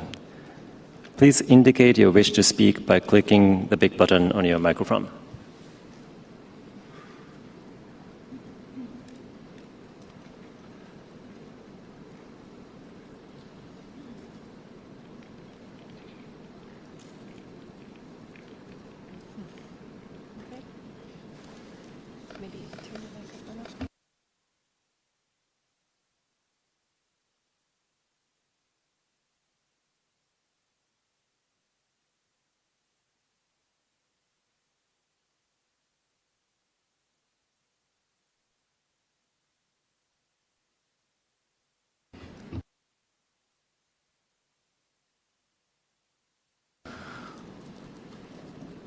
Okay, so this agenda item is a straightforward one, so I think we can conclude if there's no interventions. And with that, actually we are really well ahead of time. And so with your permission, we would like to go on to the next agenda item. That would be 15.2.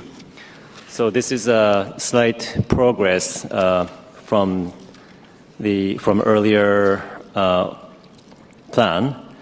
But if you're okay, can I move on to the 15.2, which is the work of WHO in countries, which is another rather straightforward agenda. Of course, it is an important one, but if possible, we would like to proceed. Are there any objections or difficulties in proceeding to 15.2?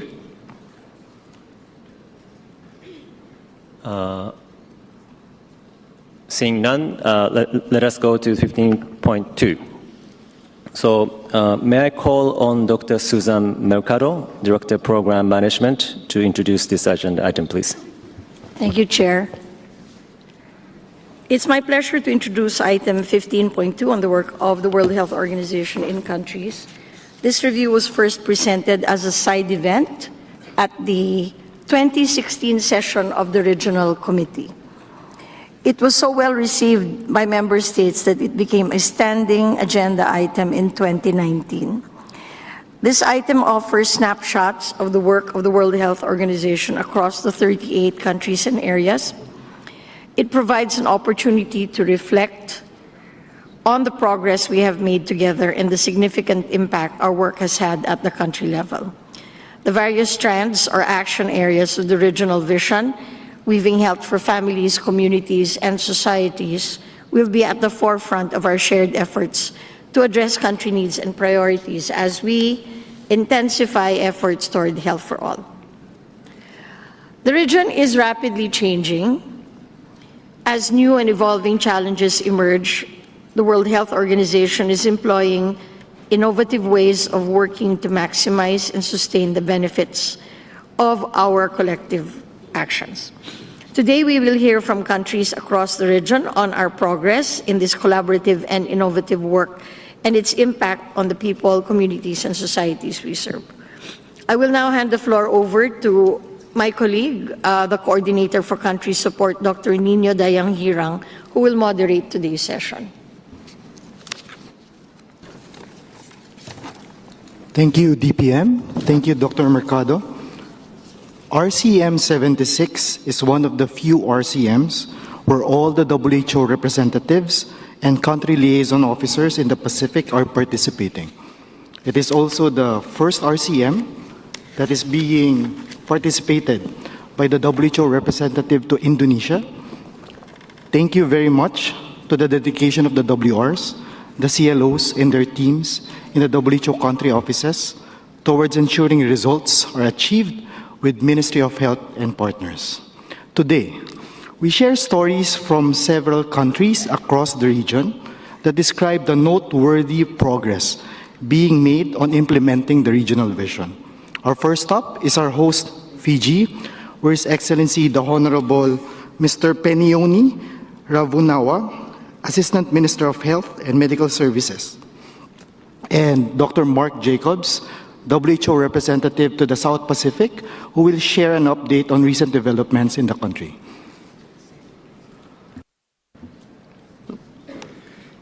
Thank you, Nino, and Nisan Bulavanaka, everyone.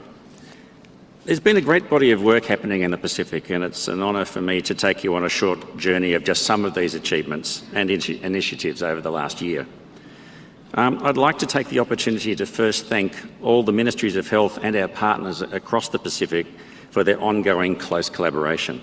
Their unity, their commitment, and their action towards a healthier Pacific is something to be commended. The WHO Representative Office for the South Pacific provides direct support to 12 Pacific Island countries and areas, but we also operate as the Division of Pacific Technical Support, providing technical backstopping to 21 Pacific Island countries and areas.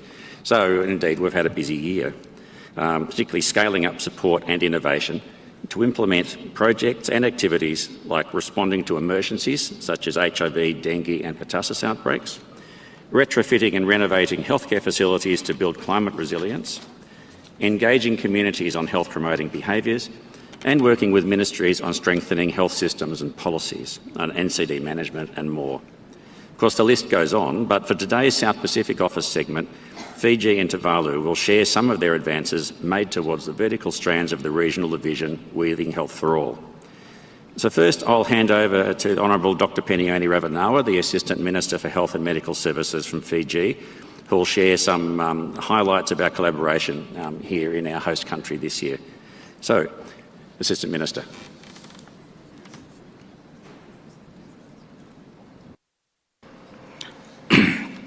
Thank you, Dr. Jacob, and all for giving us the opportunity to share some of the key successes from Fiji towards resilient communities, societies, and systems for health security. I am very proud for our Fiji Emergency Medical Assistance Team, or FEMAT, which maintained its classification as a WHO classified Type 1 fixed emergency medical team, meaning FEMAT can continue corresponding to national emergencies and major events, such as to provide health services during the traditional installation of our Ratu Tevita Kapawai Lutunaunga Ulila Kemba Mara as Tuinayau, Tuilau, Saunibonokalau. The reclassification also means FEMAT can continue to responding across borders to help our neighbors, most recently to Vanuatu for the 2024 earthquake response. I'm also very grateful to the Korean International Cooperation Agency, or KOICA, for strengthening health adaptation project, responding to climate change in Fiji, or SHAPE project. Some of the key impacts have been with the solar power installation in our 18 health facilities across Fiji, training of more than 600 healthcare workers on managing health risks linked to climate change, ensuring communities are better protected from climate-sensitive diseases and emergencies, and around 200 community members in 4 villages across Fiji have also been engaged to ensure communities understand and can adapt to the impacts of climate change. There have also been major investment in water and food testing capacity, including additional lab equipment and renovation of the Fiji Center for Disease Control, or Fiji CDC, manning of outbreaks on climate-sensitive diseases like typhoid, diarrhea, illness, and leptospirosis can be detected earlier now, allowing a faster response and fewer people getting sick. So just a few updates to share on how, together with WHO, we are weaving health for all communities in Fiji. Thank you for your attention, and I now hand you back to Dr. Jacob Naka. Naka Vakalevu, Assistant Minister. It's certainly our privilege to work alongside you and the Minister and the Ministry in these efforts. So I'd now like to introduce the Honourable Tuafafa Latasito, the Minister of Health at Tuvalu, to share some key updates. Minister.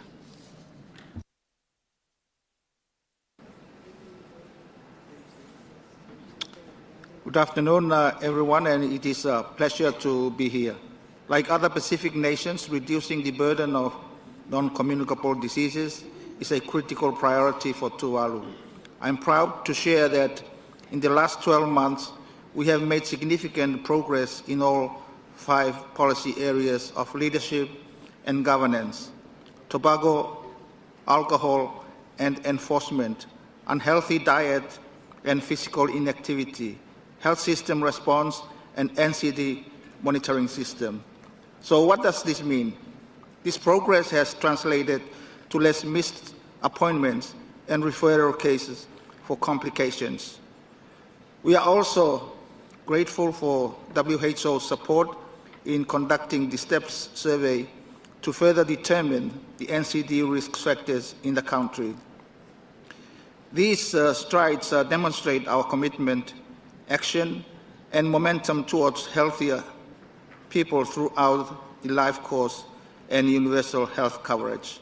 As part of health system strengthening and weaving technology and innovation for future health equity, we've also been working with WHO on reviewing the overseas medical referral scheme, human resource development, and innovations for the health information system. Finally, like my fellow brothers and sisters, we too have been making advances towards climate resilience health system with WHO support in implementing the UN Development Programme and Global Environment Facility Project, which aims to enhance the capacity of local health system institutions, personnel, and local communities to manage health risks and induced by climate variability and change. Thank you all for listening, and now handing back to Dr. Jacob. Thank you, Minister, and congratulations to both Fiji and Tuvalu and all the Pacific Island countries and the areas for your progress to date. Clearly, there's lots of work underway towards building climate-resilient health systems, but as you heard, the Pacific is also making waves in the other strands towards a healthier and more equitable region. So, Vanaka Vakalevu, and now handing back to Nino. Thank you so much, Honorable Pinioni Ravo Nawa, Honorable Tuafafa Latasito, and Mark for sharing the updates. Now, it's my pleasure to welcome Mr. Bob Williams, the Secretary of Health in the Cook Islands, and Dr. Wendy Snowdon, the WHO representative to Samoa, American Samoa, Cook Islands, Niue, and Tuvalu. Thank you, Nino. Nisambula Vinaka Chair, Excellencies and distinguished delegates. It's my pleasure today to introduce the great initiatives spearheaded by Te Marae Orua, Cook Islands Ministry of Health, in making the Healthy Islands vision a reality. First endorsed in 1995 in Yanutha Island here in Fiji, the Healthy Islands vision has shaped health and development across the Pacific. It has become a living, breathing blueprint for creating environments where children are nurtured, communities are safe, ecological balance is protected, and people can live long, healthy lives. Across the blue Pacific continent, countries have embraced healthy islands in unique ways, integrating it into national health plans, community programs, and cross-sectoral initiatives in close collaboration with WHO. To share how this vision has been implemented in the Cook Islands, I'm privileged to invite Bob Williams, the Secretary of Health, who will speak on how Healthy Islands has guided their national efforts and what it means for their communities. Thank you.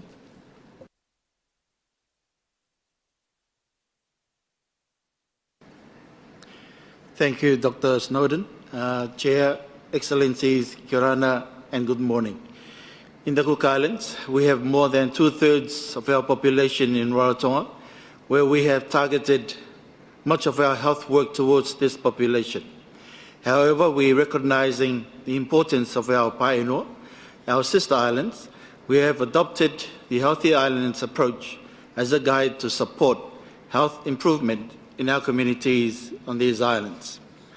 We've seen the power of this vision in ensuring strong local commitment and engagement in our schools, our villages, our Paenua. It is helping us to build stronger systems, healthier communities, and a shared sense of purpose.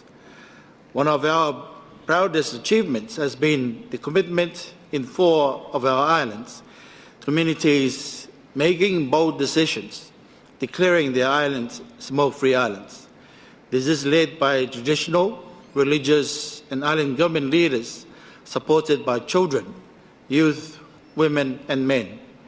As we look ahead, we remain committed to advancing Healthy Islands as a health agenda and as a whole-of-society movement to protect our people and communities, including early childhood development and refocusing on the first 1,000 days of a child as equally important.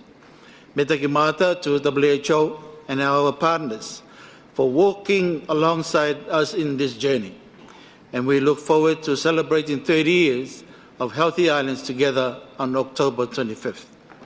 A wise saying from my island, and I quote, "Kake kake ao e aku teina, kake ake I tōna puku, kake ake I tōna puku," meaning it's time for action. We are called to climb our own mountains of challenges for a healthier future. To close, I invite you to watch a short video that captures the spirit and impact of Healthy Islands in the Cook Islands.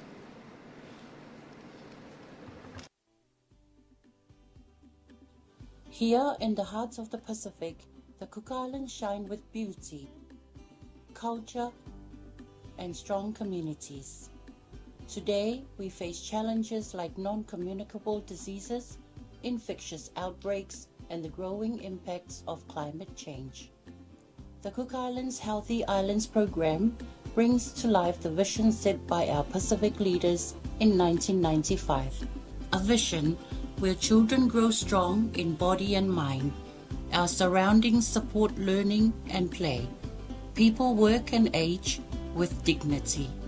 We protect our environment with pride, and the ocean that sustains us is cared for. Our children, our people, our home reminds us that health is a shared journey. This is our story. Healthy Islands is built upon the 3 strong pillars of our community strength: healthy villages, healthy homes, and healthy schools. Since 2023, 4 out of the 6 Southern Group Islands signed official commitment statements with the Marayora to improve health on their respective islands.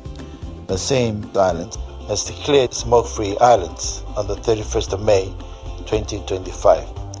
This declaration of the smoke-free islands further showed commitment from the Paenua Islands to implement and enforce the recently amended Tobacco Control Amendment Act 2023, which the Cook Islands was the recipient of a WHO Global Tobacco Award in 2025. Within the 4 smoke-free islands, NTB health screening for age groups 15 years to 69 and over were also integrated. Our belief, when communities are the heart of a Cook Islands program, it is no longer about mobilization, but it's about health movement to make changes on the ground. The Cook Islands Healthy Islands program has brought on board 24 out of 25 schools in the Cook Islands onto the Healthy School programs, addressing children's health at the age groups of 5 to 15 years old. Health promoting school programs include 1. Oral health screening program, 2. Integration of physical activity guidelines to enhance the physical education curriculum, 3. Introduction of the healthy school lunches. Our children, our future. The Healthy Islands program in the Cook Islands is not without its challenges. Our geographic spread and isolation make it challenging for health workers to access training and education, especially in the Pioneer and Northern Islands.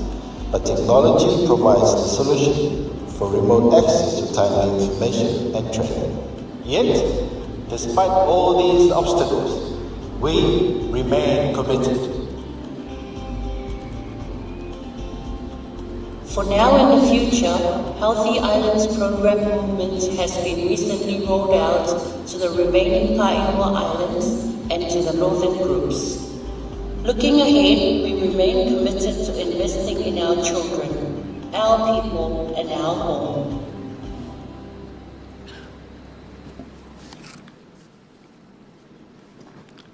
Thank you so much.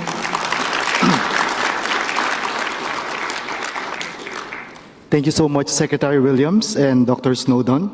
Now, our next stop is the Philippines, where we will first present a video, and then after the video, we will welcome the Honorable Secretary of Health of the Philippines, Dr. Teodoro Herbosa, to share an update. The Philippines has long played a key role in the health of the Western Pacific, including as host to the WHO Regional Office since 1951. Over the past year, with support from WHO, the role played by the Philippines has grown significantly, with the country emerging as a leader in regional and global health initiatives. At the Western Pacific Regional Committee meeting in October 2024, the Philippines announced its voluntary contribution to WHO, pledging $10 million during the WHO investment round. WHO verified 3 Philippine emergency medical assistance teams in September 2024. This enhanced regional health emergency response capabilities, as demonstrated by the swift deployment of teams to disasters near and far, including to Myanmar, following the devastating March 2025 earthquake. In April 2025, WHO and the Asian Development Bank supported the Philippines in co-hosting the 7th Global Ministerial Summit on Patient Safety, uniting leaders from 75 countries in a commitment to embed patient safety in all levels of health systems. As a leader in global health workforce initiatives, the Philippines, with the support of WHO, has leveraged its experience and expertise to enable collaborative arrangements with Pacific Island countries in addressing chronic health worker shortages and enhancing regional health security through the Philippine Pacific Health Initiative. Aligned with the WHO Global Code of Practice on the international recruitment of health personnel, the initiative aims to be a roadmap for sustainable health workforce development across the region. To date, WHO has facilitated the sending of health teams from the Philippines to the Federated States of Micronesia and Tonga to assist in augmenting the local health workforce while providing capacity building for sustainability. The country's leadership in global health further expanded when in May 2025, it took the helm as the president of the World Health Assembly, signaling its strong commitment to multilateralism, global solidarity, and the advancement of health for all.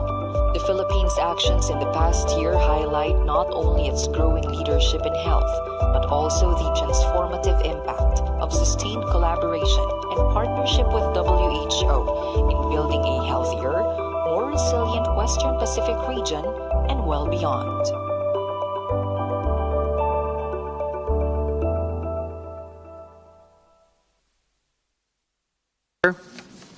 The Philippines expresses its appreciation to the WHO for its unwavering partnership in strengthening health systems and supporting member states in achieving better health outcomes across the Western Pacific region.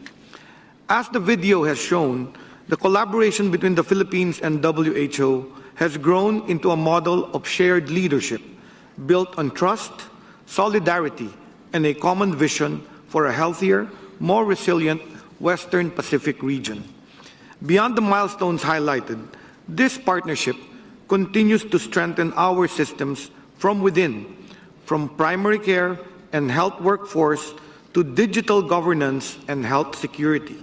The support of WHO in establishing platforms for coordinating foreign-assisted health projects is helping us ensure that every investment in health is evidence-based, efficient, and aligned with the goals of universal health care.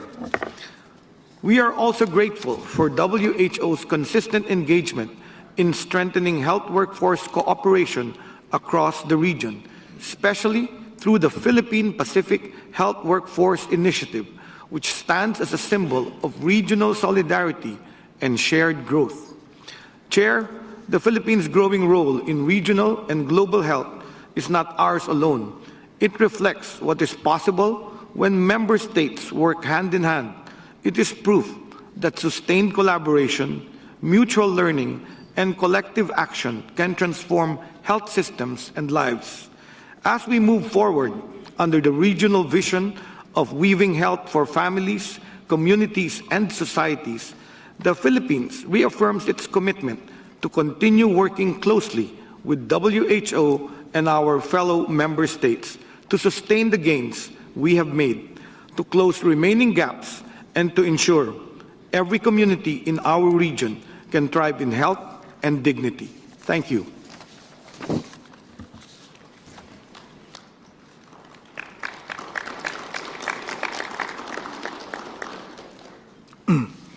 Thank you, Honorable Dr. Ted Herbosa. Next up, I would like to invite His Excellency Honorable Elias Capavore, Minister of Health for Papua New Guinea, and Dr. Josiah Tico, Acting WHO Representative to Papua New Guinea, who will share an update on the recent developments in the country. Thank you, Nino. Chair, Excellencies, distinguished delegates, Nisa Mbulavinaka, morning through Olgeta.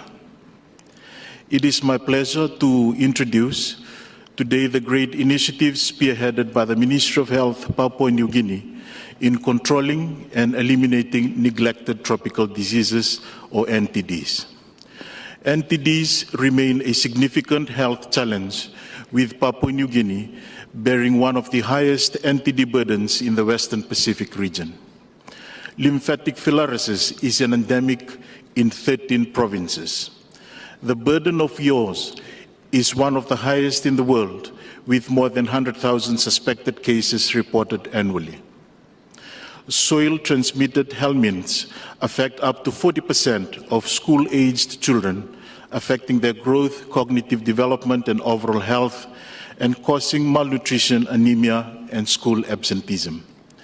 The national prevalence of leprosy has fallen below the elimination threshold in most areas, but pockets of high transmission have persisted in 7 provinces for more than 25 years. Scabies and brucei ulcers causes continued to be reported, indicating significant gaps in infrastructure for water, hygiene and sanitation, and posing greater challenges within affected communities. Guided by global, regional and national strategies, Papua New Guinea is integrating NTD services into primary health care, linking them with malaria and immunization programs using a community-centered approach and enhancing cross-border collaboration.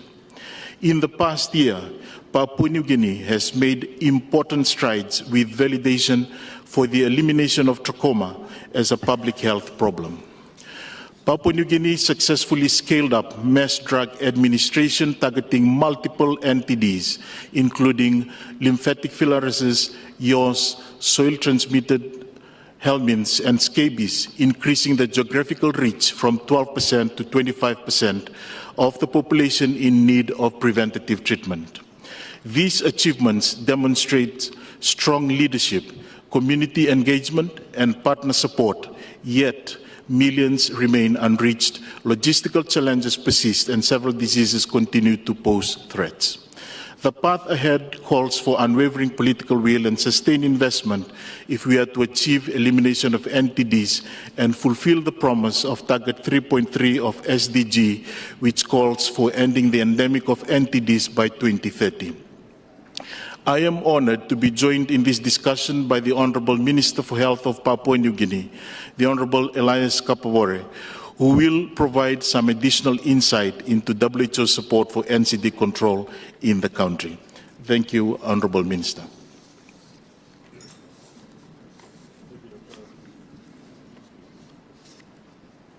Tiko. Excellencies, this year Papua New Guinea celebrated our 50th anniversary as an independent nation. This has been a time for us to reflect on where we have come from and the path we would like to take in the future. Since independence 50 years ago, we have worked hard to build up our health system, to train our own healthcare workers, and expand services to remote villages in our mountains and islands. PNG has come a long way, but we still have to work hard to build a strong health system that is to fit for our country, our diverse and beautiful environment, and most of all our people. So I'm proud to provide this short address with my acting country rep today that celebrates our work in reducing neglected tropical diseases, because it showed cases what we can overcome when there is partnership and community commitment to reach most vulnerable in our communities. WHO has been a driving force in reducing and eliminating neglected tropical disease in Papua New Guinea. As early as 1960s, WHO was publishing research on prevalence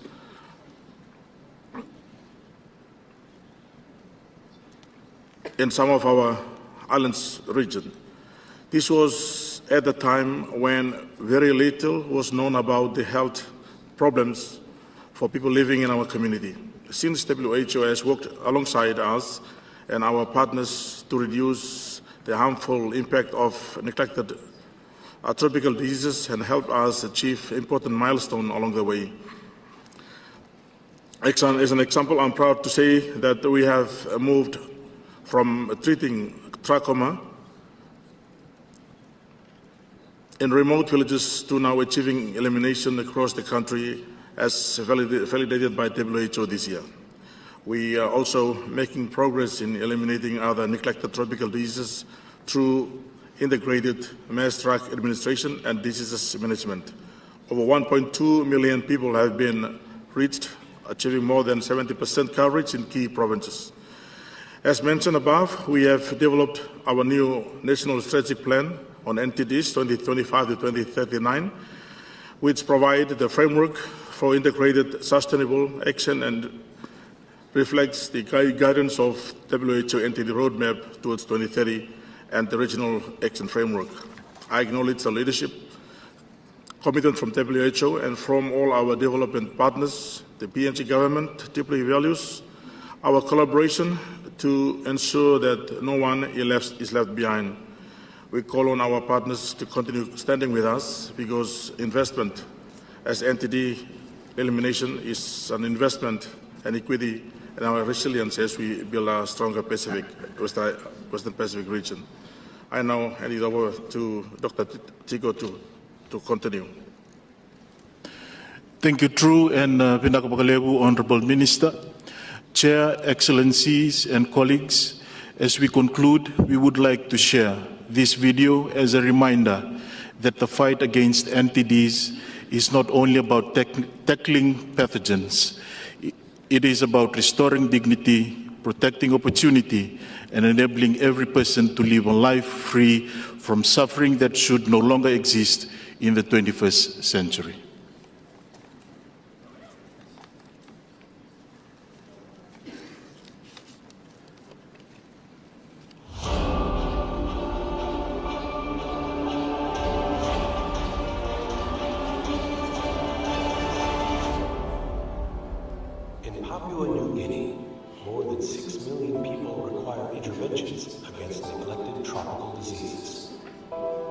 Neglected tropical diseases are a group of preventable illnesses that affect the poorest and most vulnerable. They cause disability, stigma, and suffering, but they can be eliminated.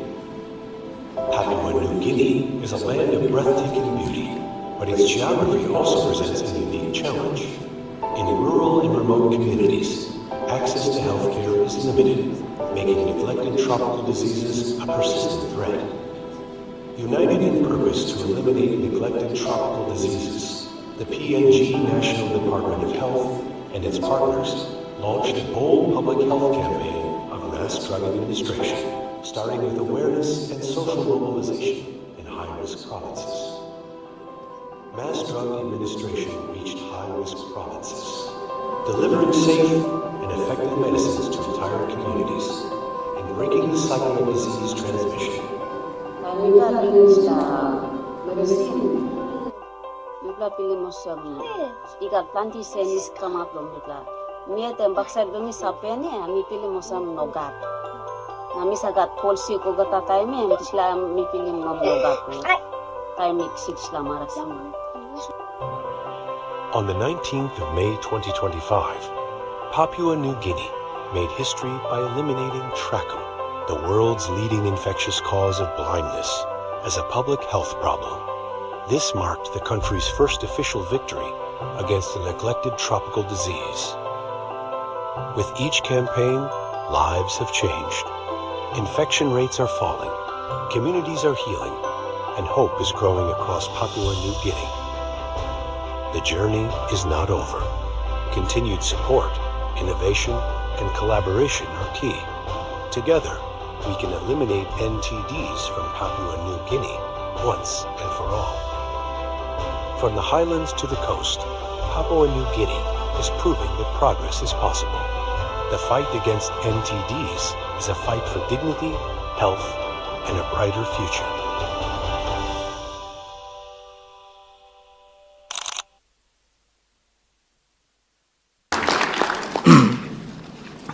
Thank you so much, Honorable Dr. Elias Kapavori and Dr. Tico. For now, we'll pause the session and I hand the floor back to the chair.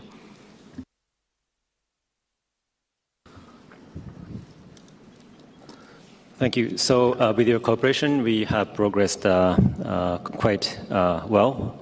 And thank you so much for the rich and colorful interventions and presentations from the countries. And so before we break for lunch, may I remind the committee that there will be a side event today on HIV and substance abuse at 12:50 here at the plenary hall. And may I now call on the Director of Administration and Finance for the administrative announcement, please. Thank you, Mr. Chair. The daily lunch is served at the same place as the previous days at the Island 619 and the Tatawu Grill and Bar, located on the ground floor. As distinguished chair has said, we are starting with our side event today in this plenary at 12:50, and we encourage all delegations to kindly attend. For those who have not yet received airport transfer flyers, please visit the inquiry desk. And I would also like to bring to your attention that we established a lost and found station at the inquiry desk, so please visit them in case you have lost your phone, the charger, or a wallet. And finally, very kind reminder to please wear your badges at all times. Binaka Bakaleu, Mr. Chair. Thank you, Dr. Hernandez. So we will now break for lunch and reconvene at 14:00 sharp this afternoon. So thank you very much.